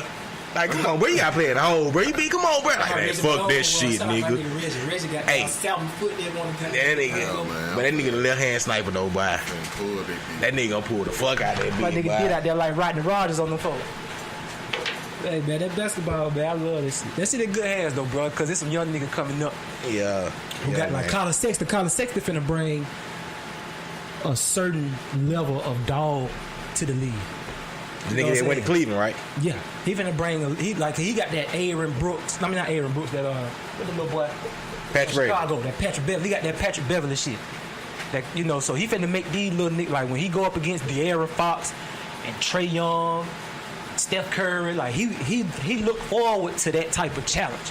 So he finna bring a level of competition. And this is more Dennis Smith. There's some young niggas out here that got. Let me ask you something, Ray. Basketball man. He basketball man. What was your real analysis of the Warriors and the Cavaliers this year in the finals? Did LeBron have enough? We know game one slipped away. The game one changed a lot of shit in the long run. When I go back and look at it at the end, yeah, game one changed a lot of shit. But other than that, I mean, I think that momentum would have. That's the thing. See, momentum is everything.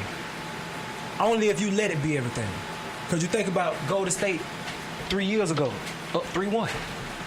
No Draymond, lose Andrew Bogut, but then Draymond come back for game 6, 7. He's there, you know what I'm saying? And y'all still lose, but they lost because the momentum was on Cleveland side. Like, so by the time the momentum has changed and it's a fair fight, like right now, Diddy big as hell. If Diddy got down, steal off on me, and I don't fall, and another right hit Diddy ass and he stumbled, it's a fair fight now. You know what I'm saying? Because I done took what you gave and I gave my own, and now both of us standing. You know what I'm saying? But if you hit a nigga, boom, and a nigga go down, the momentum different. But see, the thing with Cleveland and Golden State, man, Cleveland had enough talent to do what was needed.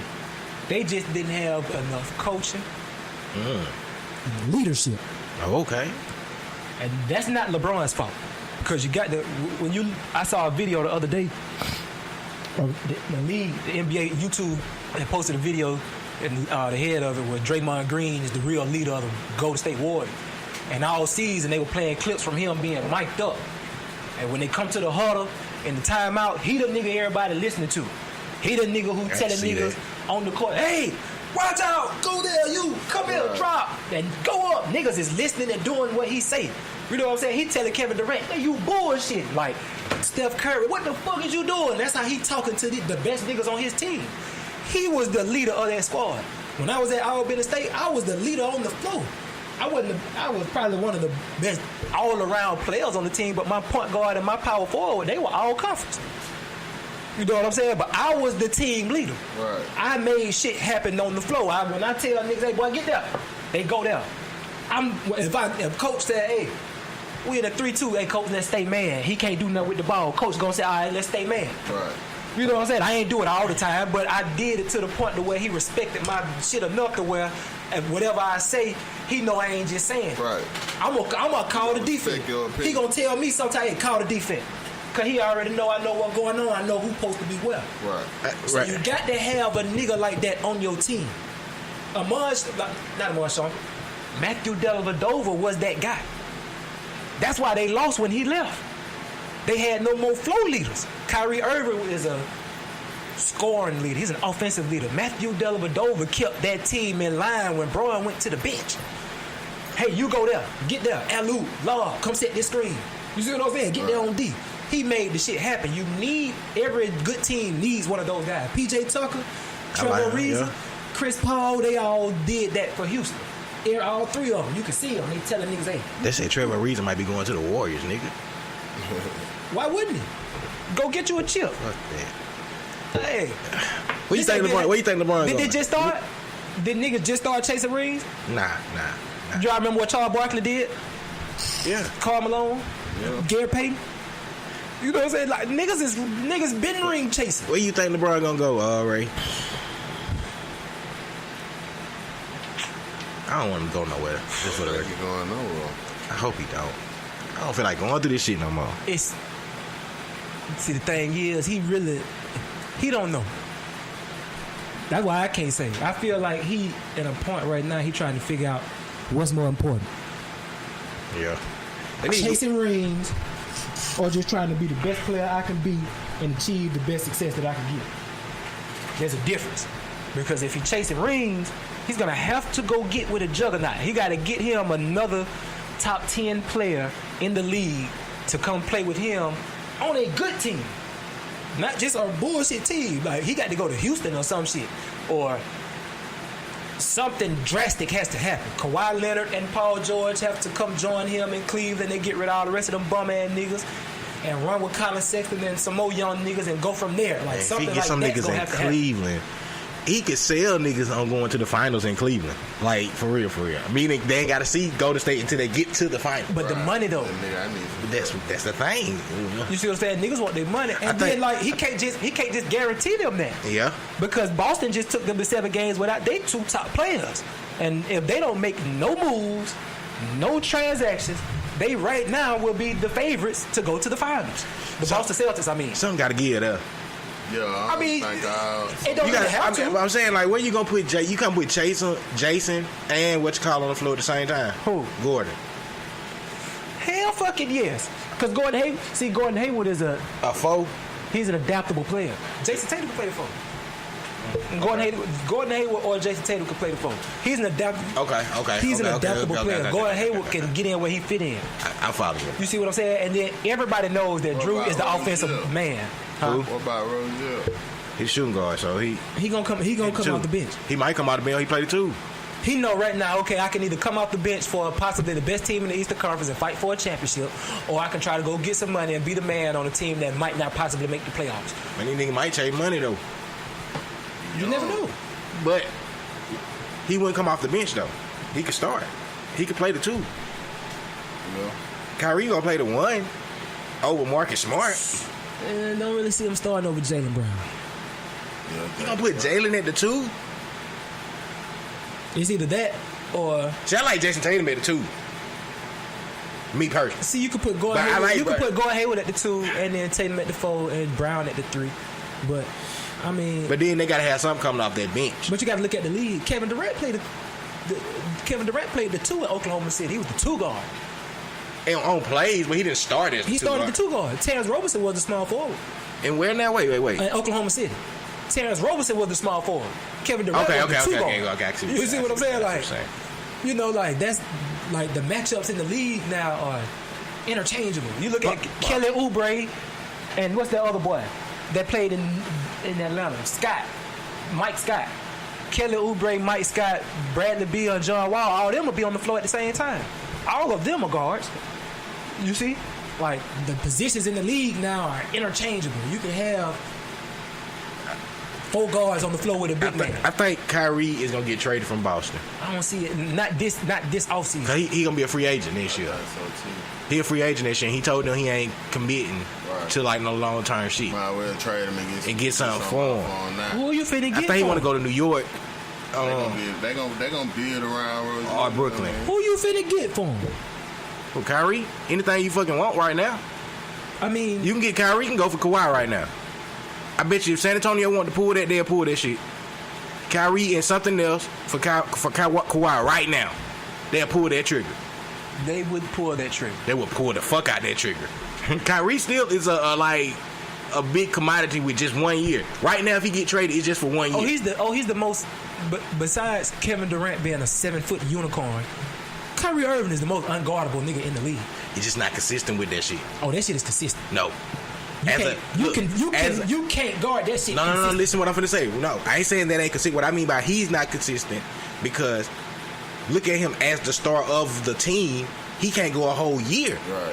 Anytime you've seen it, even with LeBron on his team, at times he didn't finish the whole season. Before LeBron got there, he wasn't finishing the whole season. He's like Michael Vick in that shit in a way. That's not he fine as fuck now. That's not consistency. That's health. That's reliability. That's 2 different words. Okay, then he was not reliable then. You see what I'm saying? He's not reliable. That's reliability. He's not reliable. That's what I mean. He's not reliable. Body-wise. But see, the thing is, he knew he was going to have this surgery. Wait. I'll go back and say consistent too. He ain't gonna always give you them 20, 25 every night. I don't give a fuck how. I done seen that in Boston too now. Now, before he was hurt, Boston was the number one team in the conference. They were the number one team in the league. True. On the strength of Drew. True. No. Nigga, low key, it was because of that fucking rookie. Drew was doing his shit. Drew was averaging 26 and like 9 almost. Like 8 point something a game. True. Drew. Okay, watch this. Why did you know why it made it easy for them to play? Because it's like when I was on a team where I don't have to worry about being the offensive focal point, I was able to thrive better. You see what I'm saying? It's not that I never really was on the team where I was the offensive guy. But when it's other guys on the team who can play, I thrive well in those situations because it's a lot of versatile people around. So if you bring somebody to a team who's a better scorer than you, and you know this, it brings some pressure off you because you're not forced to do so much. Okay. And you can still just play your game without that same, okay, I got to score the ball pressure. And they were able to, it's like playing with Braun or Kobe. You play with Braun and Kobe, shit, I know all I got to do is stand over here in the corner, cut to the hole, get open, and make my shot. Because this nigga going to handle everything else. Okay, I kind of get it's a certain comfort. I kind of get what you're saying, but with Kyrie, he still was in a great ass situation being in Boston. No question. So it made him look good because I think any point guard you put there, right, they gonna look good as fuck. If you take another star point guard and put them there, they gonna look just like Kyrie looked before he got hurt. They got a great system. That's why. That's the perfect example. For 2 years, Isaiah Thomas looked like one of the best point guards in the league. He was in MVP consideration. But see, the thing is though. True. Same thing happened with Kyrie. Had Kyrie not got hurt, it'd be same conversation. The only it's like that is true, but there's reasons to that too, though. Because Isaiah Thomas has always played the same game he played in Boston, he played in Sacramento, he played in Phoenix, he played everywhere he went. The difference was, like you said, it was the team and it was the system. Brad Stevens is easily one of the top 3 coaches in the league. Right. He's definitely gonna get some rings in his before it's over. You know what I'm saying? But the thing is now, you still have to have that guy who can do those things. Isaiah Thomas is a consistently 20-point per game guy. Kyrie Irving is a consistent 20-point per game guy. You see what I'm saying? Like when healthy. Even if he ain't healthy, he gonna give you 20. If he healthy, Drew might give you 30. Not Kyrie. Drew, come on, man. Do not undersell Drew like Kyrie give me 20. He give me 20 on a bad night. He give me 20 on a bad night. He give me 20 on a bad night. Right. 20. That's what I'm saying. I mean, a bad shoe, he'll give me 20. On a bad night, Drew can give you 20. On a great night, Drew can give you 50. He can give me 50. I've seen him give me 50. You see what I'm saying? He has that in him. You can't guard it. It's unguardable. We've seen it. Nobody can stay in front of that shit, cuz. He can shoot that shit, and like you said, it's reliability, it's body. But I'm saying all that to say, there's only a couple niggas you can put in that situation. Steph Curry, Damian Lillard, probably John Wall. In what situation? Boston? Yeah. You can put any point guard in there. You can't put any point guard in that situation. They put Marcus Smart there this year, bro. And they got to the Eastern Conference Finals. That's because they were 7 games against LeBron. That's because they were already... Jason Tatum was the off shit. Of what Drew was doing, and Jason Tatum and Scary Terry. Drew went down. Drew went down middle of the season, though. Drew went down middle of the season. Drew went down a third of the season. Okay, well, he went down enough time for them to fuck up. But the thing is, though, they had Jaylen Brown, true, who was an all-star. He was the only other all-star besides Drew. That's why you trade out Kyrie, go and build around them young niggas. Jason Tatum. If you're going to build around anybody, I like Brown and I like Tatum. If you're going to build around anybody, bro, Tatum is the next shit, bro. What kept them from beating Cleveland? LeBron. No. Shot making. In the clutch. True, missing shots. What does Drew do? You know Make what? shots in the clutch. You know what though? You can kind of play that with that young shit. I can kind of throw that flag. Just on Tatum. Right. Tatum was a rookie. Right. That's what Brown been there. He was there before last year. So Drew I mean, is what they were missing.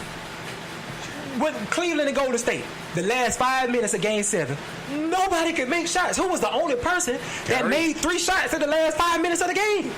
Drew. I get Drew. He got that Kobe, Mike. He's a scorer. Guard me shit in him. You don't see that shit, dog. Niggas, don't too many niggas got that. Like niggas don't have that. Russell Westbrook has it. He just don't got the ability that Kyrie got. So Kyrie You think Kyrie, as a player by himself, will be able to take a team somewhere? He can take a team all the way if you give him what he needs. Every player needs what they have. LeBron just showed y'all.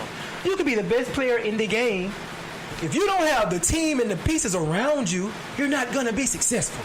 I don't care who you are. You know what I'm saying? When Dirk beat Miami, Dirk had a good team around him. He did. They weren't a great team. They were a good team. Yeah, a team full of niggas with heart. He had a team that was built around him. He was a good team. You see a team with a nigga with heart, dog. Jason Kidd, Jason Terry, Tyson Chandler, Deshaun Stevens. Jaylen Brown, Scary Terry, Marcus Smart, all them niggas is available. The only nigga who probably ain't available is Jason Tatum because he a rookie. And Al Horford, they like big ass. I don't think they're gonna trade Marcus Smart though. I think Marcus Smart a free agent. He free agent. But I think they're gonna pay him though. Tell you something. I think they too. You talking about Danny Ainge? Though. He gonna take a pay cut. I think he'll take a pay cut. He wants money. He already said he want that bread. Nah, I think they're gonna pay him. You talking about Danny Ainge, cuz. They're one of the shrewdest businessmen. He was one of the most shrewdest players that played. So you know he's gonna be a shrewd businessman. They cracking Where he gonna go get the check at though? Who? Marcus Smart? Oh, somebody I guess. The NBA overpaying. Somebody will pay him. Bro. He has this. Not too many. Ain't too many niggas in the league with this. You see, like Draymond Green. If Draymond Green wanted to leave Golden State right now, somebody will pay Draymond that check. Mm-hmm.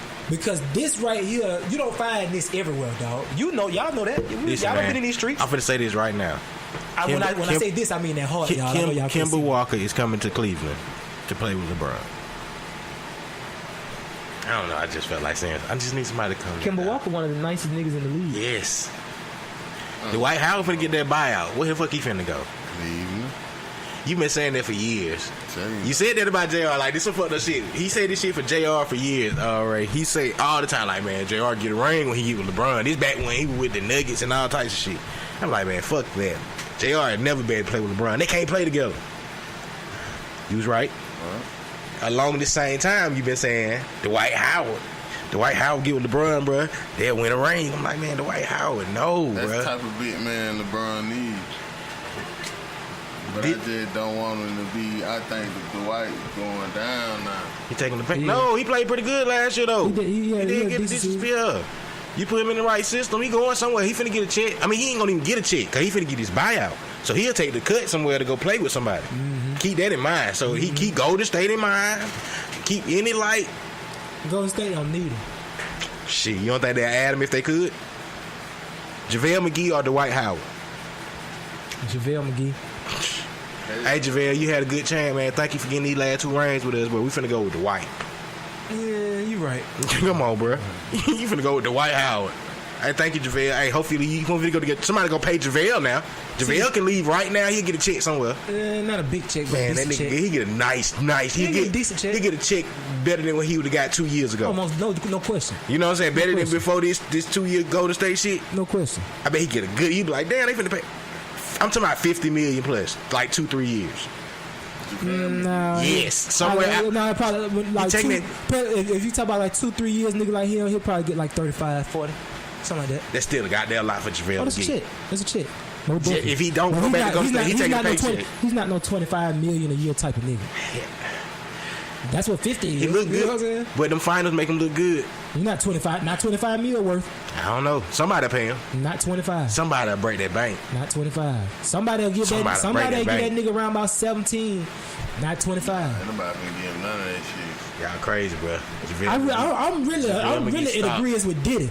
Like, the most I see JaVale McGee earning probably might be like 11 a year, maybe like 20 or something for like 2 years. I'm not saying he worth it. Let's see what he making right now. He probably taking a cut right now to play in goddamn Golden State. Let's see what he. I mean, that nigga ain't worth no all them niggas taking cuts to play in Golden State. They gonna drop Andre Iguodala if they can get Trevor Ariza. Nah. Hey, Andre, it's nice, man. You got your 3 out of here, man. You seen how them folks struggle without Ig, man. Yeah, but if they had Trevor Ariza, they wouldn't have struggled. Like, come on, bro. I hope Trevor Ariza come to Cleveland. Hey, come to Cleveland. Can y'all like get mad at Golden State and team up with LeBron? Like, let's do that, NBA. For all our NBA people that be listening. Yeah, how much money JaVale McGee make right now. a year? What? $1.4 million. That is right now on the Golden State Warriors. So ain't nobody finna give him No 20. no nothing. 20 nothing. No 17 Listen, nothing. if At best, JaVale might get 12 for 2 years. I give him 12. He gonna get 6 a piece. He gonna get 6 I per give him year. 12. I give him 12. I agree. I agree there. I give him 3. I give him 12. Might get 8 for 2 years. You might be right. You might be right. Y'all might be right. I'm just saying, depends on who gonna break. If he decides to leave to get a check, I'm just saying that somebody's gonna pay JaVale McGee. And that was he signed a 1-year deal at the vet minimum. Just to go get a ring. That was a re-sign, but I'm saying no. That's the same thing that David West signed for. But I'm saying once I know you gonna sign for the minimum, I'm not finna give you the maximum. I ain't saying they gonna give him the maximum. Oh, you're not even finna get the bell max. But they gonna look at him like you took the minimum to go play and get these fucking Rangers. Like if David West leave Golden State, somebody gonna get him a check. I ain't saying he gonna get no max contract. If David West leave Golden State, he finna go sit on his couch and drink. He better. That's what he should do. And box. That's what he should. Ain't nobody gonna get David West no check. Man, it's over, bro. Somebody give him. He gonna get some check. No, he gonna take that veteran minimum. They not paying the old niggas that money like that. And David West is an older guy. I honestly see these niggas just pay people in the NBA that I question a lot. So that's why I put nothing off the line, especially with these checkbooks finna open up this year. See, the reason they had to give them folks that money because if they didn't pay it, they were gonna owe it. So in the Lakers case, if we didn't give Timothy Mozgov and Luol Deng all that money, we would have owed that money. We would have had to pay it out of our pocket as a luxury. Timothy Mozgov deserved $50 million. They did 50. They gave Timothy Mozgov 110. Luol Deng got 80. Timothy Mozgov got that the year he didn't do anything in the finals or play in the playoffs or nothing. But see, listen, it was because they had to pay that money. Trevor Ariza had got like 80. All niggas was getting Matthew Dellavedova 55. That's what I'm saying. Them checkbook opening up for some nothing for no reason. No, it was because that was the year the contract had expired and they would start a new contract. So if we it's a surplus. If we don't spend this money, they gonna assume we don't need it. So they gonna tax us this money. Right. So instead of me getting taxed this money, I'm gonna pay Diddy $10,000 to come over here and give me the edge up. I'm gonna pay you $12,000 to run me up here to get some cigars. You know what I'm saying? Because I got to spend their bread. That shit finna open back up for them in the NBA again, man. It's gonna be a couple years before it's time to re-up on them contract like that. No, I get that. The only niggas who getting that money is the big time guy. Like Kawhi Leonard can get 2 something. Chris Paul can get 2 something. Like, that's in the bylaws. They done did certain stipulations where certain niggas, if you done did a certain amount of time, accomplish certain minute shit, you can get 2 something. Everybody not getting the big money, you know what I'm saying? And then definitely not finna get no nigga like JaVale McGee more than about $11 million. If we got to pay Kawhi Leonard $230, we're not finna get JaVale I give him 8. But I don't think it's gonna be no free agents out there like that with this shit opening up. That's why I feel like it's gonna be some stupid signings for no reason. George, he gonna re-back up. I think he gonna re-up in OKC. Kawhi Leonard, all these people, they had made a decision. But see, the thing about Kawhi Leonard, he's not a free agent. Yeah, so he gotta get traded. San Antonio to figure out, okay, Cleveland, and they ain't gonna trade in LA. What do y'all have that we want? Nothing. George Hill. Now what they can do, J.R. Smith. They trade Colin Sexton. No, they can't. Well, Tony Parker is young. Tony Parker's on his way out the door. Patty Mills is in his 30s. I take Patty. I don't want Tony. You can bring. No, I'm just saying they can trade for Colin Sexton to come back up Tony Parker. You know what I'm saying? Because Tony on his way out the door. I really don't want to get rid of Colin Sexton though. I know you don't, but I mean, if it meant getting Kawhi Leonard, then okay, Colin, we will see you later. I get that too. You know what I'm saying? Damn, but it's only for 1 year. Cause you think he wouldn't re-up with Braun if they go to the finals? Kawhi? Not when they keep saying, the reports are saying the nigga want to be in LA regardless, nigga. Like they say he gonna play in San Antonio this year, but fuck that shit, he know he going next year. So that's the whole shit now. Like Paul George is like the domino effect. I think he gonna resign in OKC. So if Paul George and LeBron go to LA, I don't want LeBron to go to LA. They can make room. They can make room for Kawhi after next season. They can do that. They don't need to go to LA. Fuck that. He want to go to LA. Why? Why? You What been is to that? Cali? I've been there, but why go play there? No, I ain't been there. I'm sorry, but no. What I'm saying is, I get him saying he want to go there as far as like staying, but why go play for the Lakers, man? That's like fucking. It's tarnishing the legacy in a way, bro. Like, but it's the thing though, like. When you truly don't give a fuck what people think about what you do and you live for yourself, you can make those kind of moves. I can agree with that. I can agree with that. Like Kevin Durant. The Lakers. If Kevin Durant truly cared what people thought about him, he wouldn't have went to Golden State. You see what I'm saying? Like, if I was a nigga who really cared about what people thought about me, I'd live my life different. True. I feel you know what I'm saying? I don't give a fuck what damn nigga got to think about anything that I do. Right. I live unapologetically. What about the rumors KD and him going to LA? Nah, fuck that shit, man. I don't like the Lakers. Okay, I don't want to see another one of my favorite. I don't want to see another one of my favorite players put on a Laker uniform. Shaq was the other motherfucker that did that shit to me. KD a flop on me. KD definitely go to LA. KD feel like he the man right now, bro. So he feel like he's Lake Show. Shout out to that Lake Show, man. Fuck that shit. We coming back. So y'all will get rid of all that shit for Lonzo Ball. Y'all will trade Lonzo Ball, and I don't think y'all should get rid of Kuzma and Ingram. Oh, Kuz and Ingram. But all of that for Kawhi. For Kawhi though. Kuz and Ingram locked in. But I'm saying for Kawhi. They'll do that. LA finna do some dumb shit like sign the other ball, but they still got Isaiah Thomas. Nah, they ain't gonna sign it. I think they said they ain't even invite that nigga to a workout. They ain't invite that nigga to nothing. They invited him for a workout. They say he looked good in the workout, but they ain't invited him to summer league. They want to deal with that daddy, bro. Man, LiAngelo Ball is not no bad player, bro. He's an actual better ball player than most people give him credit for. I think he just overshadowed. I think if he worked for if he go to a different overseas league where he's not the focal point of the team, actually get some basketball experience under his belt for like a year or two, he could take the Patrick Beverly route and come back and play about 3 years and get him on the NBA team. That shit ain't hard.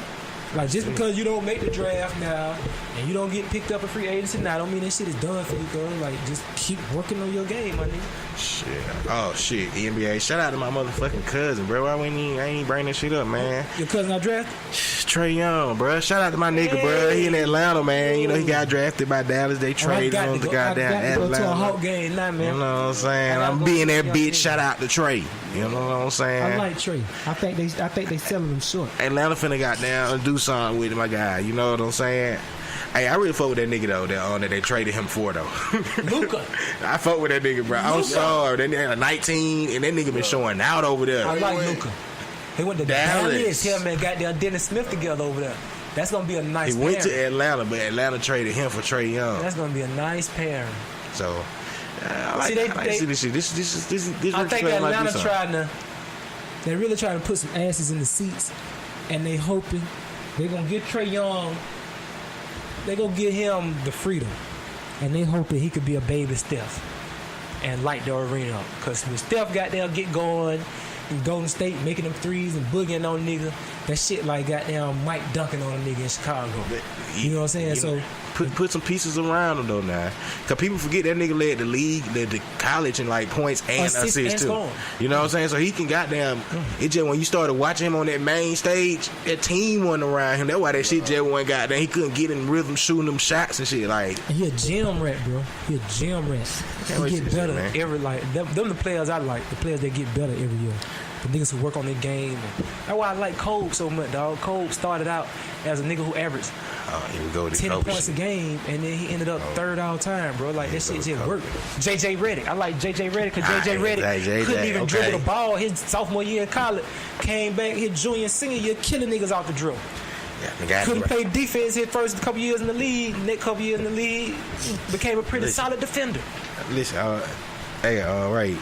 You don't want LeBron to go to LA, do you? I don't care about Bron going to LA. Bron came to LA, I would root for Bron like I would root for Kobe. He gonna mess up that DNA for Kobe.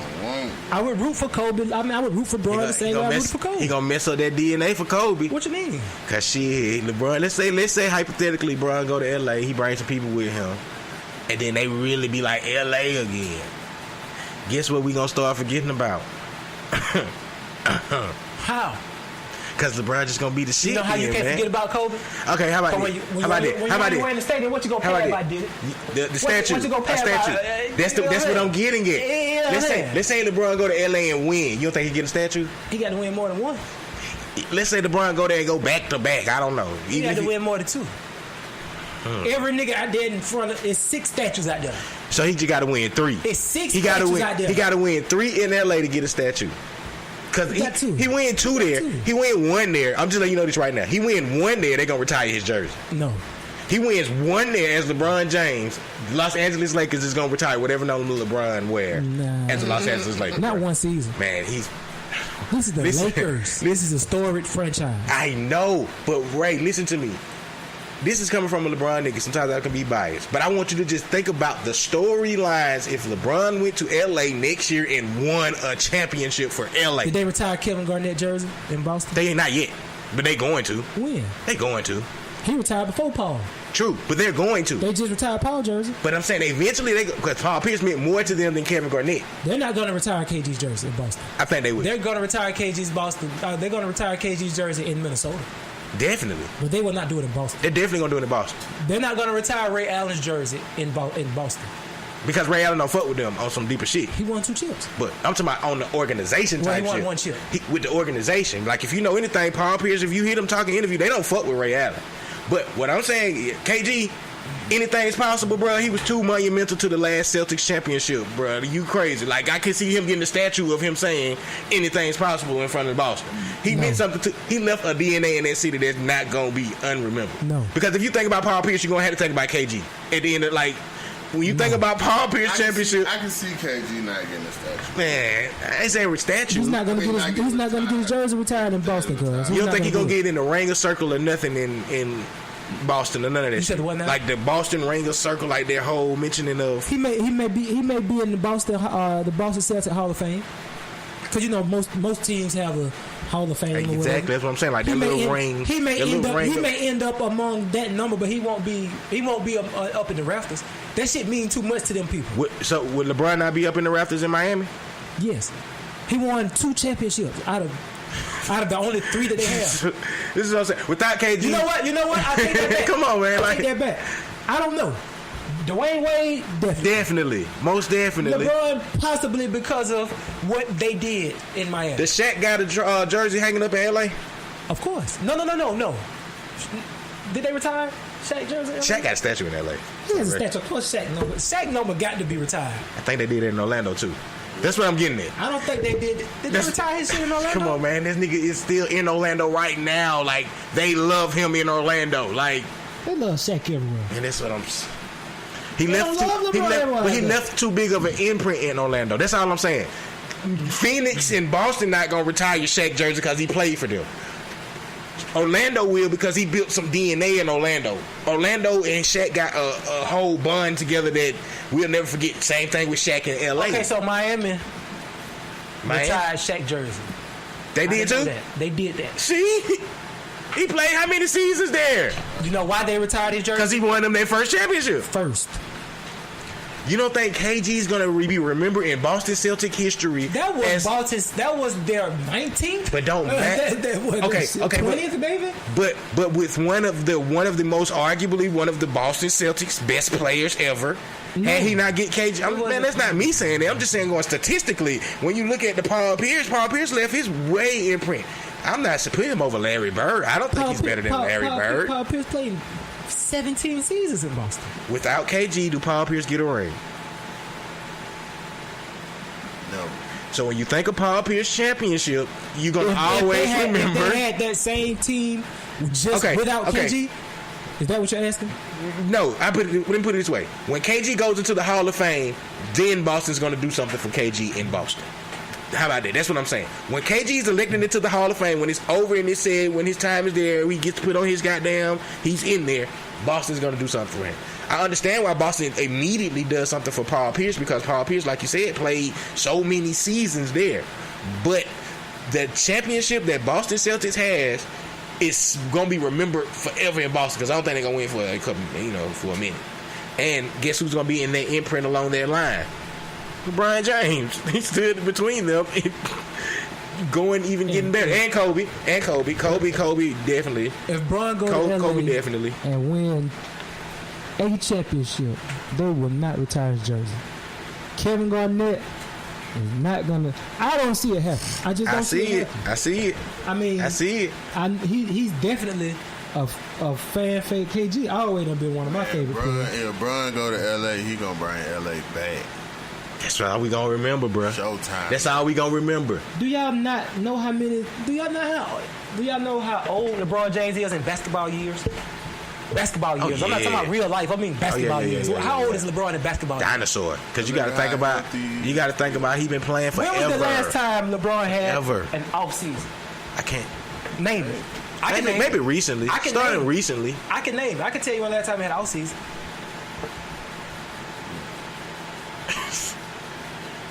2004. You think that was the last time he had an off season, bro? Yeah. That was the Olympic year. So they played Olympics. Okay. They went to the finals they went to the finals in what, 07? 2005, they went to the playoffs. Deep in the playoffs. Didn't they go semi or something in the playoffs, whatever. Playoffs. The next year after that, FIBA qualification game for the Olympics. The year after that. So even the year after that was the championship year. Yeah. The next year was Olympic year. 2009 conference finals. 2010 conference finals. 2011 to now finals, Olympics. He hadn't been off since 2005. You know what I'm saying? He hadn't had an off season in 13 years. He built for that. This nigga is ancient in basketball years, cuz. True, that's why he gotta have somebody. I can see LA if you keep them young pieces around him. The Brandon Ingrams, the Kyle Kuzmas. I even fuck with Lonzo Ball if you get it to a certain point. Alonzo Ball is a good basketball player. He's not a great basketball player. See, that's the difference. Everybody wants him to be great. He's just good. He's a great passer. He's just a good ball player, though. Like, he definitely need Kyle Kuzma, Ingram, those type of guys who could put the ball in the bucket. Randall gonna leave, gonna take that check too, just for y'all. Oh yeah, for y'all Laker fans. Somebody finna overpay him. Who? Julius Randle. Former teammate Kevin Garnett would rather have his jersey retired by Minnesota. I mean, by the Boston Celtics than the Timberwolves. You see what I'm saying? Like, he want his shit retired by Boston. They gonna give it to him, bro. What they waiting on? They just waiting, bro. Maybe they just gotta wait, bro. They just wait. I don't know. He was more important. You know, Paul Pierce was more important than KG. I can see them not waiting for Paul Pierce. What we waiting on? How long do it, bro? They gonna do it, bro. How long do it take niggas to get their jerseys retired, bro? After they finish playing? It just depends. Listen, real shit. Boston. Wait. How about this? Boston still is Boston at the end of the day. Meaning the heads of Boston is still the heads of Boston. They're gonna come around and give KG his chance. They had no choice but to give Paul Pierce. I'm pretty sure there's motherfuckers sitting on the chair like, yo, let's hold up on KG. But I'm pretty sure there's motherfuckers like, nah, nigga, we gotta do this. It's just gonna come a time when it's just they're gonna do it, bro. Like, he means too much to that city now. Like, that city like loves KG, bro. You got to give Paul Pierce his shit. You got to. There ain't no choice. Like, you ain't no, you can't think. You instantly. Right. I'm just saying, man. I don't even know how we got so deep into that shit. I'm just saying, though, if LeBron put on a Laker uniform and he brings back LA, he's getting a statue in LA. No. He should bring it back LA if he put on the uniform. He's put. Listen, they dethroned the Golden State Warriors. He's not finna He do bring that. another banner. Then everybody they gonna go from like fuck LeBron to like, how they gonna do that? Doing that, man. He went to LA and how did he this gonna shit. beat Golden State in LA? He can't go to LA and beat Golden State. Not by himself. I don't give a fuck who he bring, because whoever he bring, they'll have to get rid of the rest of the team. KD gonna go. Now that's the only way they'll beat Golden State. Now if him and KD go over there, they might have a chance. Him to and beat KD team up, that'll be 5-4. They might have a chance to beat him because the KD league, Bob Marley gonna bring somebody else in there, Kawhi or something like that, and then they gonna be right back where they started. Nah, Kawhi can't do the same thing KD. Now we're not gonna go there. We're not finna go there, right? Kawhi gonna go to LA too. Bob Myers, this is one of the smartest GMs in the league. I get that. Bob Myers is great. He gonna bring somebody. But in certain Kawhi, if he lose his best player, he's gonna bring somebody in that's equivalent. That. But there's no equivalent to Kevin Durant. I mean, there's no equivalent. You got guys in that category. That's what I'm saying. Not KD though. Kawhi Leonard is in the category of LeBron and Kevin Durant as far as team value. Kawhi Leonard, the best two-way player possibly in the game at this point. But he can't put up points like KD. What? He can't do that. No. Nobody can put up points like KD. That's what I'm saying. But That's what I say. When I say comparable, I mean Kawhi play the defense. level of carrying a team. Kawhi Leonard can carry a team. Oh, he If was you in the put system. He was in the system. We got to see him outside of San Antonio. What did KD do outside the system? He was great, but he went to a better system. That's what I'm saying. Okay, so okay, If your system ain't good, He went to a system. He went to a system. Oklahoma City system was horrible. But he went to a system that fit him perfectly. Exactly. That's why niggas shouldn't be mad about him going over there. He wanted to go over there before they lost to them in the playoffs. It fit him perfect. But Kawhi ain't KD. Like Kawhi can play defense like a motherfucker, but I ain't gonna go out there and think Kawhi gonna get put up 30 every night. Like Kawhi can put up 25 every night. But 25 ain't enough to beat LeBron in the finals. If you got somebody else putting up 25 and then you got We see that. Listen, we see that. We got Steph Curry can put up 25. Clay can put up 25. You got to have another person that can put up 30. They ain't even going to the finals if KD go to LA with. Oh, they were gonna beat. Oh, that's no. I'm not talking about that. I'm just saying you take KD out their team and put Kawhi there. Do they beat LeBron? Listen, hell no. Niggas can beat that shit. That LeBron shit, and I ain't trying to be funny. Like a lot of times during the playoffs, niggas be scared of that shit. I done seen niggas fear niggas on the court before. I done seen it. Okay, so you saying like people? Okay, I get what you mean. When I found out that Cleveland was playing Toronto, I told my partner at that exact moment, "Hey, my nigga, bet your money that they get swept." I knew they were gonna sweep the four. Man, Toronto the best team in the East. Sweep. Hey, now you know I'm not no Cleveland fan. That's what they gonna do. You know I'm not no Cleveland fan. I called the sweep because last year, after they lost to them niggas, they said, and I quote, if LeBron was on our team, we would have won too. They'll never beat him. Never. That's they daddy. You know what I'm saying? The only time they gonna beat their daddy when they daddy old and on his way out the league. Damn. As long as they daddy good, they'll never beat that man because they scared of that shit. Ray, you know what I'm saying? Ray, Drake, listen to us, bro. You can't be talking about them like that. Man, them niggas scared of that shit, dog. Them some whole type ass nigga. They scared of that shit. Ray. All them niggas. Ray, you can't be talking like that, man. They put a rookie on that nigga, dog. That nigga made 2 game-winning shots on that rookie ass sorry ass nigga. You know what I'm saying? What kind of man are you, DeMar DeRozan, supposed to be one of the top 15 players in the league to let that little bitch guard the best player in the game? What kind of shit is that, dog? Me, I used to tell my coach, hey, man, I got that nigga. Move. We send him to the double team. Hell no. I got him. Usually, like you said, man, DeMar DeRozan know he can't do shit with LeBron, bro. LeBron back his ass down the whole time. Hard. It take hard. I guarded the nigga who went to the league. Nigga named Richard Jeter. He was up at Atlanta Metro. He went to the league out of junior college. He scored 9 against me. He was 6'8". He scored 9. 2 niggas guarded him the whole game. Me and my point guard. My point guard is shorter than me. He scored 4. He scored 4 on me. He scored 5 on me and 4 on my point guard. The 5 came from a free throw. 2 buckets and a free throw, and then 2 layups on my point guard. That nigga scored 9. He was the best player in our conference. The heart was just different, cuz. You know what I'm saying? I told that nigga coming into the guy, I said, hey, boy, this finna be the toughest night of the season for you now. Shit finna get real. And that nigga was like, there hit me with some pro shit and couldn't get it off. I was in that shit. I knew he was too slow for me. Yeah, well, you lucky I ain't in my prime, bro. You lucky I ain't in mine. I said, nigga, what a ball leg. Hey, this shit was something to reckon with, dog. If I wasn't smoking weed, if I would have never started smoking weed, my nigga, I'd be in the league. For real, bro. That's how you honestly feel, bro. Listen, man. The athleticism was different. By the time a nigga taught me how to play the game, nigga couldn't do shit with this shit, cuz. You gonna add these niggas who know about this shit, dog. Nigga couldn't guard this shit. Well, by the time I figured out, I played off of strictly athleticism. When my coach Christopher Cameron at Albany State taught me how to play the game of basketball, dog, nigga couldn't guard this shit.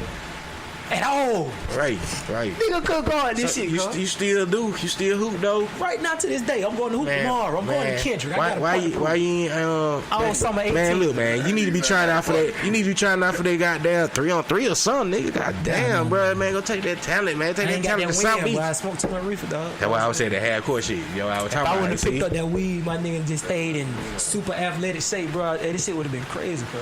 Damn. 6'2". I know my vert had to be at least like 44.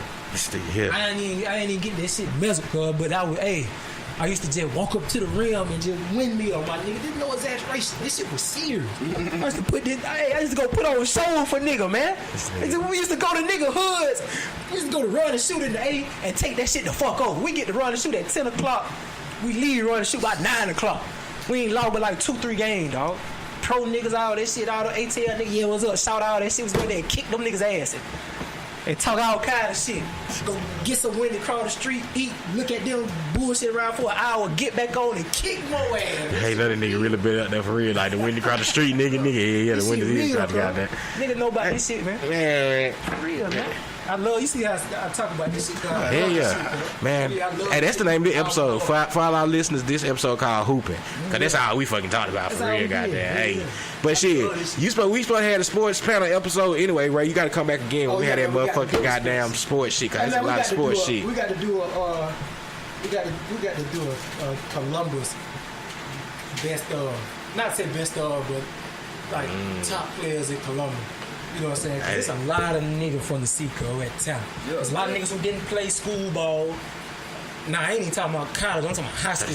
Yeah. You know what I'm saying? There's a lot of niggas in the streets a lot of niggas who did go on to play school ball, semi-pro, professional. Like, it's a lot of niggas from Columbus who have succeeded in this basketball shit going on. A lot of niggas don't really know about. You know what I'm saying? Really. Yeah, cause we don't. That is true, bro. We gotta start goddamn praising these people that we see that get to that next level, bro. Every time I see Mike Jones, man, I tell Jid, man, you the best. You one of the best niggas I ever seen with D2. You know what I'm saying? Charles Barkley said that man one of the best players he ever seen play.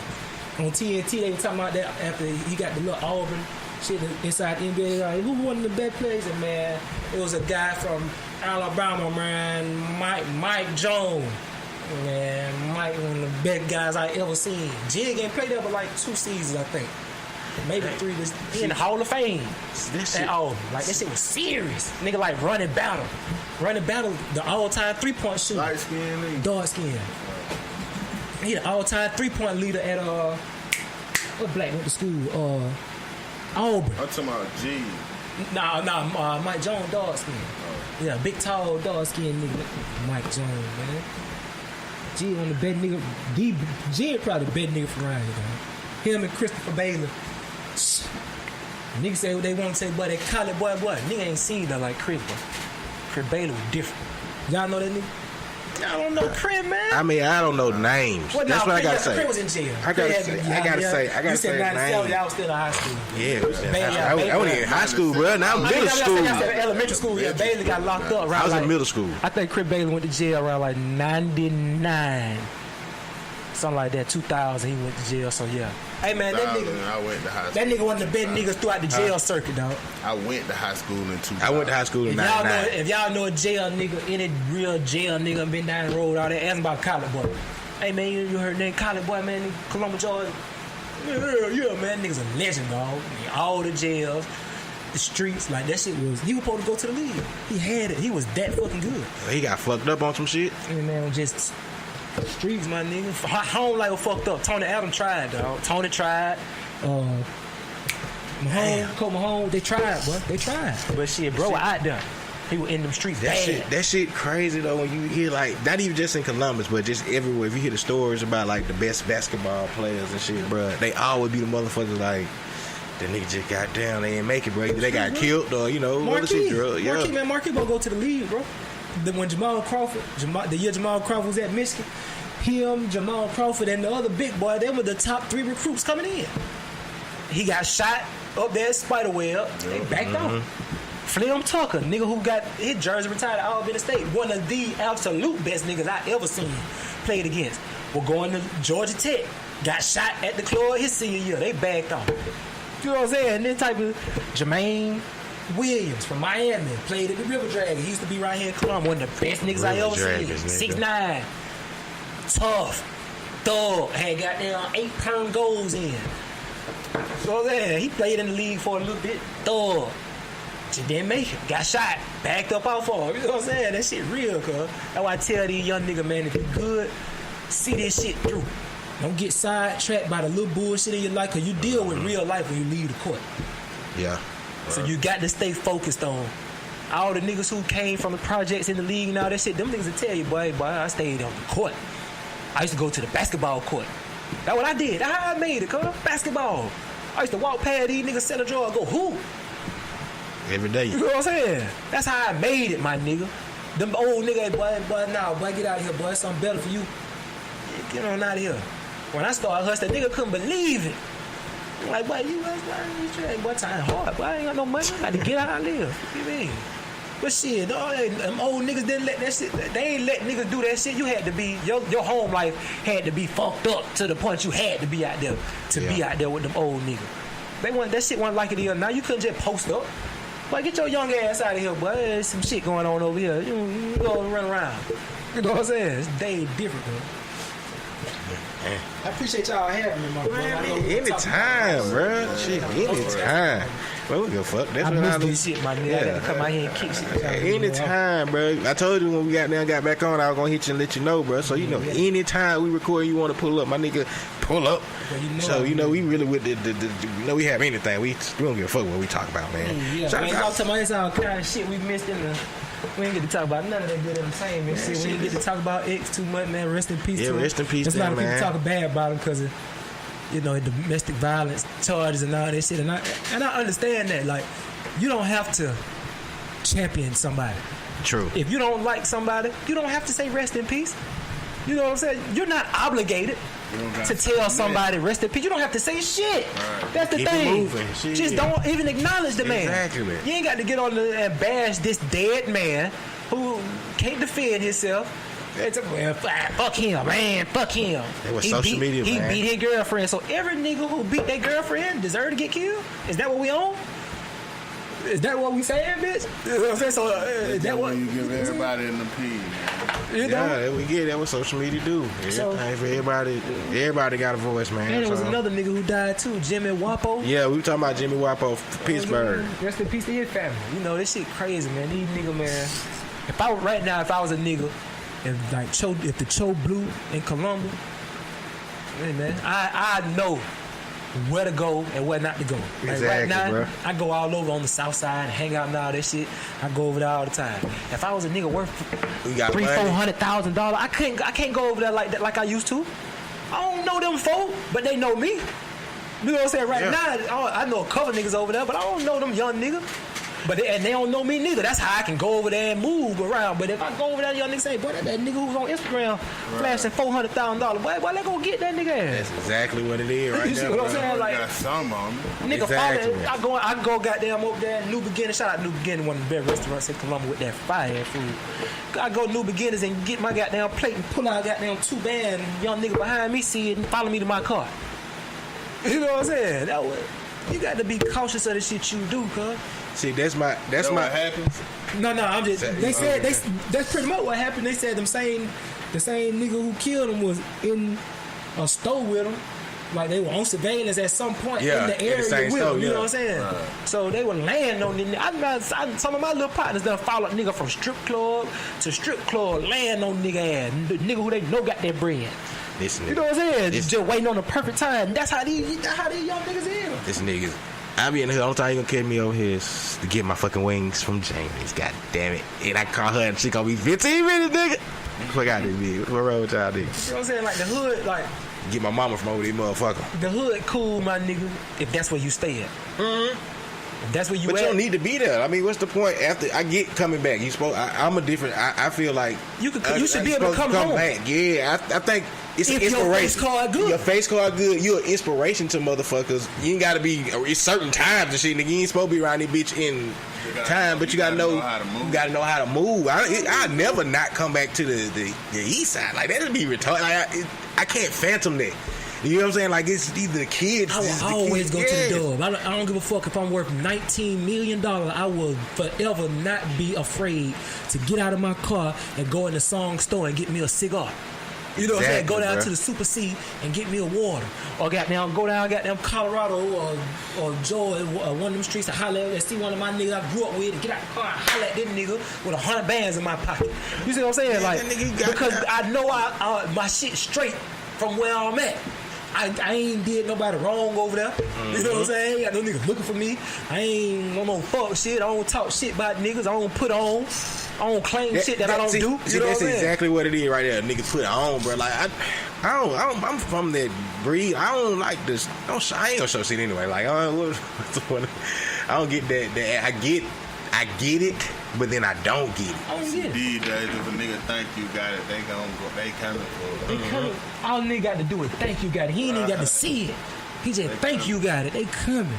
And then if you ain't got nothing, they could get everything you got. They still kill your ass, dog. Look at my nigga Boint, man.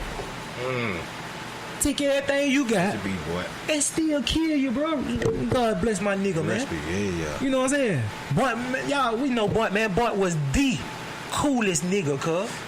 Me and Boint used to argue like we was brothers on a basketball court daily and then leave and go sit in the same car and smoke weed. One of the bad athletes I've ever seen in my life, bro. Like, this nigga was the coolest nigga of all time, really. Always smiling. Gonna give you the shirt off his back if he got it. This ain't the nigga you kill after you rob. You lay him down. You gonna get that shit. You want him call the fade with the pistol, you do that. And this is a nigga he knew, bro. That's exactly what it was. It gotta be somebody he knew that he, you know. And that's definitely not a nigga you kill after you rob. If this your partner, hey boy, boy lay it down. See, that's what fucked me up in the new era. That's why I don't fuck with motherfuckers, because you just never know. You know what I'm saying? Like, there had to be somebody he fucked with. He probably chilling just like we saying he chilling. And that nigga let that man in his house, turned it back to him, and went and sat down. Because the nigga killed him in a chair. So he let that nigga like did it let you in his house. And when did it let you in, and he do this right here. He walk away. He just walk away, He ain't thinking that. If it's a nigga I'm serving, you come in my house, I'm finna do this right here. I'm gonna let you come in. You know what I'm saying? And you ain't finna be sitting down anyway. You ain't finna sit down. I'm finna have what you need right here. I ain't finna sit down. Exactly. You see what I'm saying? But if it's a nigga you just open the door. You sit down, boy, he on the game, boy. You know what I'm saying? So you don't do niggas like that, dog. You don't do that shit to niggas like that. You don't kill niggas. Why kill him after you rob him? Why? Unless you know for a fact he finna come kill you. And nigga know boy can't. I ain't saying boy ain't no tough nigga. Boy would have got that money right back up. He'd have took that L and got that money back, man. Boy, man, I got kid to raise, man. Man, come kill your bitch ass. He would have wanted to. He probably would have thought about it. The boy would have got that bread right back, my nigga. You know what I'm saying? Like, come on. If you know you dealing with a whole killer gorilla who gonna shoot at your ass every other chance he get, then you kill him. You know what I'm saying? You have no choice. You shouldn't be robbing no nigga no way. But those are the circumstances. But ain't no rules in this shit. No more. I was just finna say, bro, ain't no rules in that shit. They gonna rob you bro. and kill the fuck out your ass after they take your shit. Ain't no rules. Ain't no rules in that shit no more, bro. It should be. That's why shit's fucked up now. Rules on. But see what I'm talking about, y'all? See, this is what happened on the Man One podcast, my nigga. We get into some really deep shit, man. This is why we had this platform, alright? Because we used to this is what we did anyway. This is how we used to get around, sit around with each other, talk shit. Right. And this is what we do. And I'm glad we got motherfuckers listening to us, because motherfuckers like to hear us talk shit. And they're gonna need motherfuckers have their views. Ain't that whatever. The coolest shit ever, my nigga, to have a nigga that like to listen to you talk shit? Because we can talk shit out. By this late, bro, gotta be listening. So yeah, man, we've been. Y'all know how it is, man. I told y'all this shit gonna be called Hoopin anyway, cause that's what we been talking about most of the goddamn episode. But shout out to everybody that fuck with us, man. Shout out to motherfucking Ray, you know, goddamn just motherfucking Ray, y'all. We know vote for y'all. We told them already to vote for y'all and for the Tri-City Music Award. You know everything. We vote for y'all anyway. You know what I'm saying? Show everything. And I can't disclose who I voted for if y'all was in the same category as far as records, because I know in some categories everybody was up against each other. Right. It's about 3 categories, nigga, going here. But you know, it's all show. It's all show. You know what I'm saying? So I would never disclose who I could vote for, and I fucks with all of y'all, but I can't disclose. That's your vote. Yeah. That's how you remember how white people, you know, when you were a kid, bro, white people didn't talk about who they voted for. Hell no, they still don't. They still don't. Right, because they know the shit is started. Because like, you could be dead ass cool with somebody and they tell you they voted for Donald Trump, you're going to look at them different. Exactly. And that happens to me in life, bro. That's crazy. But look, though, you know what? They don't disclose it unless they're in groups. Right. Like, then it's like, yeah, we voted for them. But, nigga, if they one-on-one, nigga, you would never. That's like asking them the word. I heard that joke from, like, Chris Rock or somebody a long time ago. Like, you never asked the white person who they voted. And they would, they disappoint. Dave Chappelle. He said, oh, man, a white man would tell you, you know, I was fucking my wife in the ass last night. But she asked who that voted for. And then they said, "Oh, who you voted for?" Dave. That's personal. That's personal. That shit is crazy. You know, shit, that's how it is. Niggas don't want to hear that you voted for this person instead of them. You know what I'm saying? So that's it. You shouldn't have to go through that. That's what's fucked up. That's like your kids asking you, daddy, which one of us you like the best? You know what I'm saying? You shouldn't have to tell your children which one of them is your favorite, although most people probably have a favorite child. No, you can't have a favorite child. You can't have a favorite child, but most people do. It's some people. Let me tell you why. You know why it is? You know why? Because children are people. It's true. You're not gonna like some people. I get that. You know what I'm saying? I get children that. Are people. You love your child. There's a lot of people who love their children but don't like their children. I can tell when I be around them. There's a lot of folk don't like their kids. You know what I'm saying? I read vibes, cuz. They love their child, but they don't like their goddamn children. I read vibes, my nigga. You know what I'm saying? I feel you. I'm not talking about y'all. Oh no, I feel you. Because I get what you're saying. I know people. I know people like that though. I know you be bigging your bag up. I know they like people like that though. I know people just like that. Who don't like their children. They love them, gonna kill about them, die for them, but they don't like them. Them the people that don't have their kids a lot of times. Hey, there's some people that stay 24/7 with their children. Like You know what I'm saying? Wait. Side note. Speaking of kids, because when this episode released, it'll be my youngest son's motherfucking birthday tomorrow. Shout out AJ, nigga. You getting old, nigga. Damn, that shit. Your youngest son? My youngest one. What he turned? But I got 5. Don't be asking me that question. It's a trick question now. You got 5 chicks. Yeah. You a hard working man. It's so good. Yeah. 3 boys, 2 girls. I tell niggas that all the time. So like you ask me their names, I know birthdays. So they good. But you start asking me ages, I gotta start counting like the oldest, a boy or girl? The oldest, I know the oldest is 13. My oldest is my girl. I don't forget to her because she's the oldest. So she's teenagers. Right. Damn it, boy. So you got one boy, you got a couple boys right behind her. My young girl, I got 2 girls. They 13, 12. Then my boys is like 10, 9, 8. Yes, like they congruent. They're very congruent. It's like a year apart from all my kids. So see them girls, you know, they gonna be in some trouble because they got them brothers who the same age as them. Them niggas gonna be trying to beat up every nigga who come through here. And that's the youngest one, but he think he the shit though. AJ think he. Shout out to AJ. Happy birthday, my little. You know. Happy birthday. Shout out to little Zeus, man. The little Dominicano. Yeah, that's the one. That's the one. Little Dominicano right there. Papito. He the one. Little Dominicano. You know what I'm saying? They say Grand Cuplianos. You know what I'm saying? But yeah, man. I understand exactly what you're saying, alright? Because I know a few people in life that really just you can tell they don't. They don't like their kids. They don't like them. They like one more than they like the other. You know what I'm saying? Yeah. But because children are people, you're not gonna like every person. You know what I'm saying? Kids have their personalities. You got some kids who nerds. They mama and daddy dumb as a motherfucker. They be knowing what they be talking about half the time. Just nodding like, oh, okay.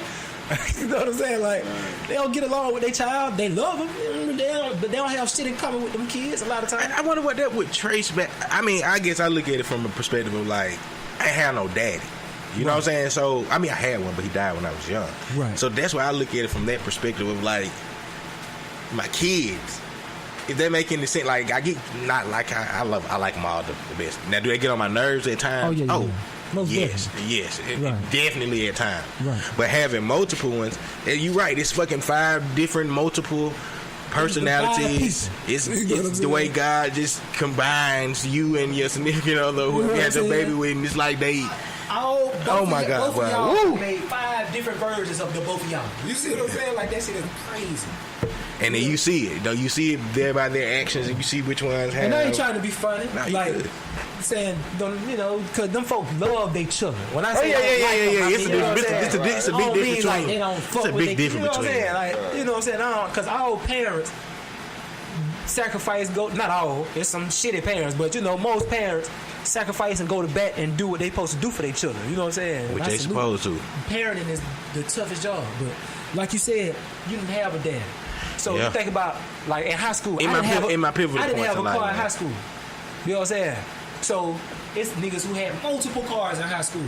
Right. So they look at driving differently at 19 than I did. Yeah. When I turned 19 and got my first car, I was able to do shit. You know what I'm saying? Right. It was different for them niggas.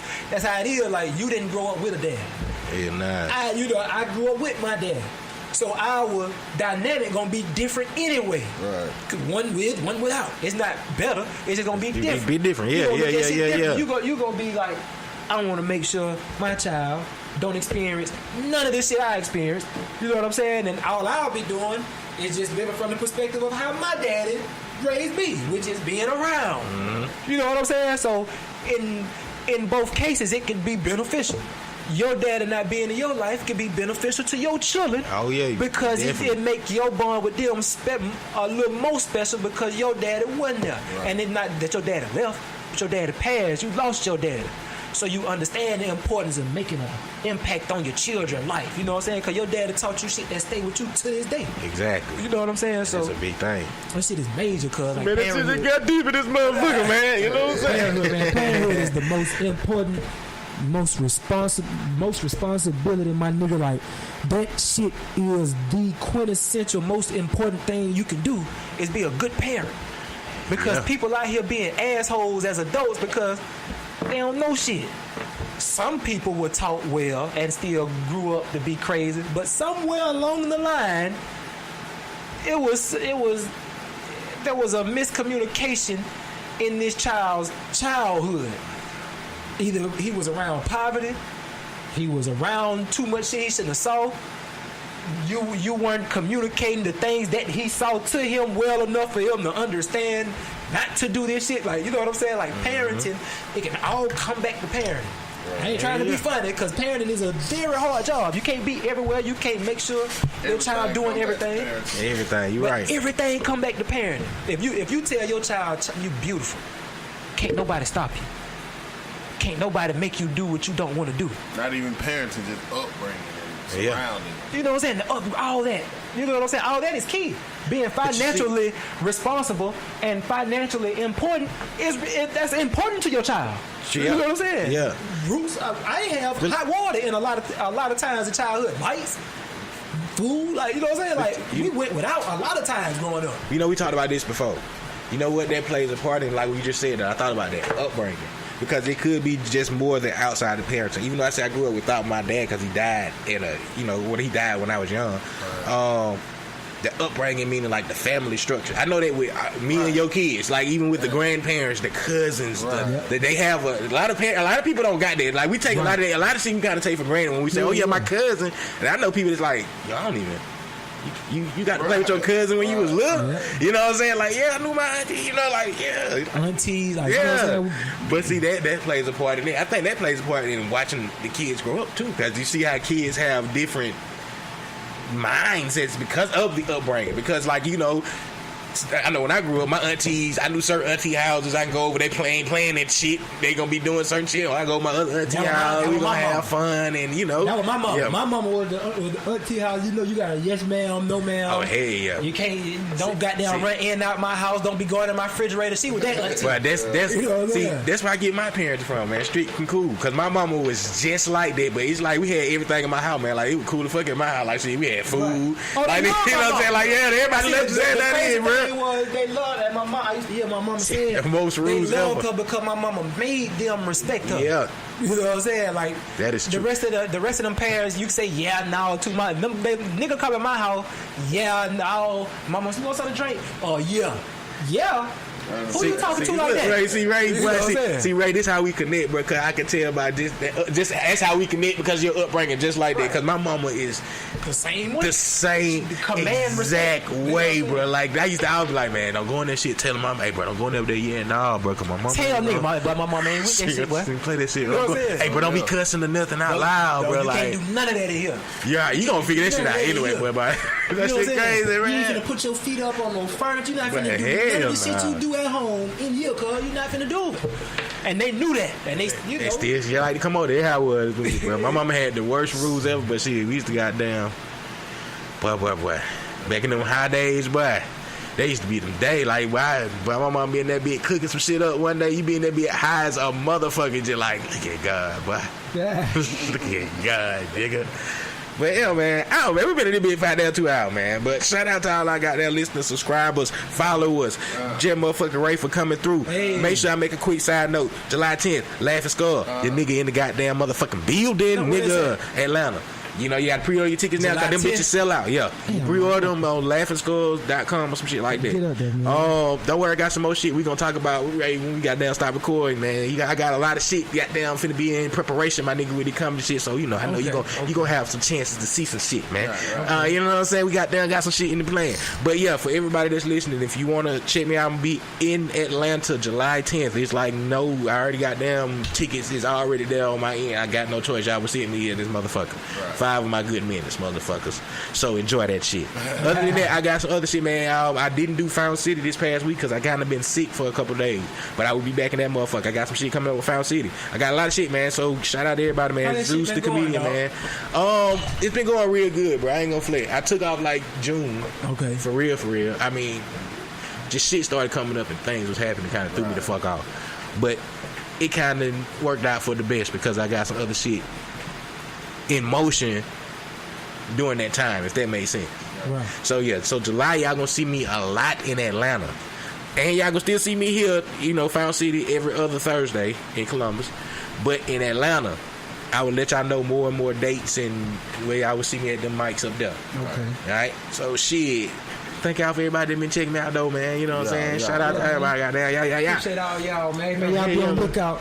That Just Ray project is coming this year. This nigga got a project coming. I ain't got no set date or time on my nigga, but it coming. I guarantee y'all it's gonna be okay, Jim motherfucking right. Hey, I better hear that shit though. Man. It's gonna be so I know you got your shit dropped. Hey, show y'all out there. Y'all low key. I see what the fuck y'all doing. Man, we trying. Y'all showing out shout out Euro Stepper. I see y'all niggas got some goddamn Black got some more shit dropping too. I see y'all niggas. I see y'all. I see y'all niggas. Oh, Chevy finna drop. BG finna drop. My shit coming. We got them. I see I got 2018. I see. So Ford working now. Nigga don't think niggas ain't seen 250 in a minute. And I'm got about Ford I'm a little disappointed that out of all the scraps, none of the motherfuckers asked me to be on the track yet. Hey man, you know what I'm saying? Euro Stepper primarily. That's your brother. Yeah, exactly. He was supposed to say, "Hey, bro, man, you got to get on this track and speak that hot 16." Shout out Euro Stepper though. Nah, that's my little bro. Shout out to my nigga though. Now you know you got them man bars. Bar fest with your boy. Bars. She don't want to do that, man. You ain't trying to Royce to find out Eminem. No, come on, man. I go back and forth, but yeah, come on, man. You don't want these bars, man. I don't just do comedy though. I was saying we could tell songs. This is my new thing. That'll be what the people want to hear. I don't just do comedy though. That's right. Doing no bar. Y'all barred up. For real, low key. I swear to God, I could play some shit. Right. This nigga right here is probably one of the best rappers that he just don't rap no more. He stepped away from the shit. Right. This nigga is really. Did it got to do like that, my nigga? I'm a podcast. On life, he's one of my top. Him and Euro Step. Like if you heard some shit that they doing, like we used to do some shit back in the day. We used to do some shit. We used to have our little, Street Ambition. Shout out Street Ambition. We had our little record label shit back in the day. But them niggas probably are my top 5 rappers. Like Euro told me. Euro said, "Man, I used to really just be getting nigga them bars." He did. He did. I swear to God, but I got the proof. I got all the proof. I want to hear some of that old shit, man. My boy here though, he's probably one of the best rappers that you probably like. They need just to ride the beat, bro. Like you gotta send me some of that shit, man. I want to hear T Diddy, man. But yeah, nigga, how you know I bump this shit? You see, what shit? Niggas that see it, niggas that fuck with that shit still say the same shit. Like, goddamn, that nigga tell me. Goddamn, man. But anyway, man. Ray, thank you for coming through again. Did you got anything else on your motherfucking mind, my boy? No, not much, man. I'm in the zone, bro. I see. Appreciate y'all. Hey, man, shout out to this Miller Vanilla ass picture y'all got of y'all right there. You know what I'm saying? That's just, you know what I'm saying? You know what I'm saying? Just the goddamn little, that's my wife, man. My wife, you know what I'm saying? Shout out to the wife, you know what I'm saying? She keep the little artwork. She did that too. You know what I'm saying? She trying to do, she do a little thug. Y'all niggas looking like the goddamn gangster Miller Vanilla on that motherfucker, but shit, trying to keep that shit thuggish, But yeah, man. Hey, man, shout out to my nigga for real, man. This is the place for the niggas who don't go to the barbershop. You know what I'm saying? They got the lock. We got the lock, man. We keep that shit talking, man. Shout out to my motherfucking scraps, man. I salute y'all nigga, man, doing big thing. Hopefully y'all gonna be getting y'all celebrating y'all Tri-City Award for having the best podcast. You know what I'm saying? We know. Straight up. Shout out to time. Y'all know I'm last time. You're not even a guest no more, my nigga. You a fan, bro. You a fan. You probably got. It's you. Who else got any more? Like he done pulled up on a lot of shows, bro. He probably got the most pull up. But probably beside Euro got Euro. But Euro don't really count. Because he fan. He been here for a long time. Man, y'all must scrap. So yeah, I'm finna say as guests though, bro, not even get fam. Like you probably got the most pull up. You done pulled up on a lot of episodes. A couple episodes you done pulled up on, talk some shit like, all right, y'all niggas, I'm out this beat. Bam. Then the nigga just start the argument and left. He can't do nothing. He started to the club. Shout out to y'all nigga, man. But yeah, man. That's it, man. ChoChaseENT.com, man. ChoChase ENT. And you better come back when you got to have a release date, my boy. Oh man, and I'm definitely in the release. I'm definitely at the party. I'm definitely at the release party. So goddamn, you better goddamn let me know. Bring the album here. You better bring it here. Bring it here. That's right. I want my interview. Yeah. We give good interviews. Hey, we do good interviews with the fans though. Check when we had Sam over here for when she dropped her project. We gave a good interview, and then we got into everything else. But we did the good thing. You do the right part, right? I want my match one, nigga. Shit. You know what I'm saying? Y'all know I'm about to fist the cause. I tell nigga, I want my one. Yeah. So shit, y'all nigga, we'll see y'all motherfuckers next episode. Since we missed last episode, y'all actually got a double dose then. That's how we work that shit. Bam. Fuck that. Y'all got 2 episodes in one, motherfuckers. Damn, that was harsh. I ain't gonna shut it up. But all right, we'll see y'all next motherfucking episode. Out there. It's your boy Zeus. And today's podcast is brought to you by Audible. Get a free audiobook download and a 30-day free trial at www.audibletrial.com/match1podcast. Man, they got over 180,000 titles to choose from for your iPhone, Android, Kindle, or your MP3 player. And for you, our listeners, the Match One Podcast is going to give you a free trial, 30-day of their gold thing, man. So go ahead and give them a try. Again, www.audibletrial.com/match1podcast.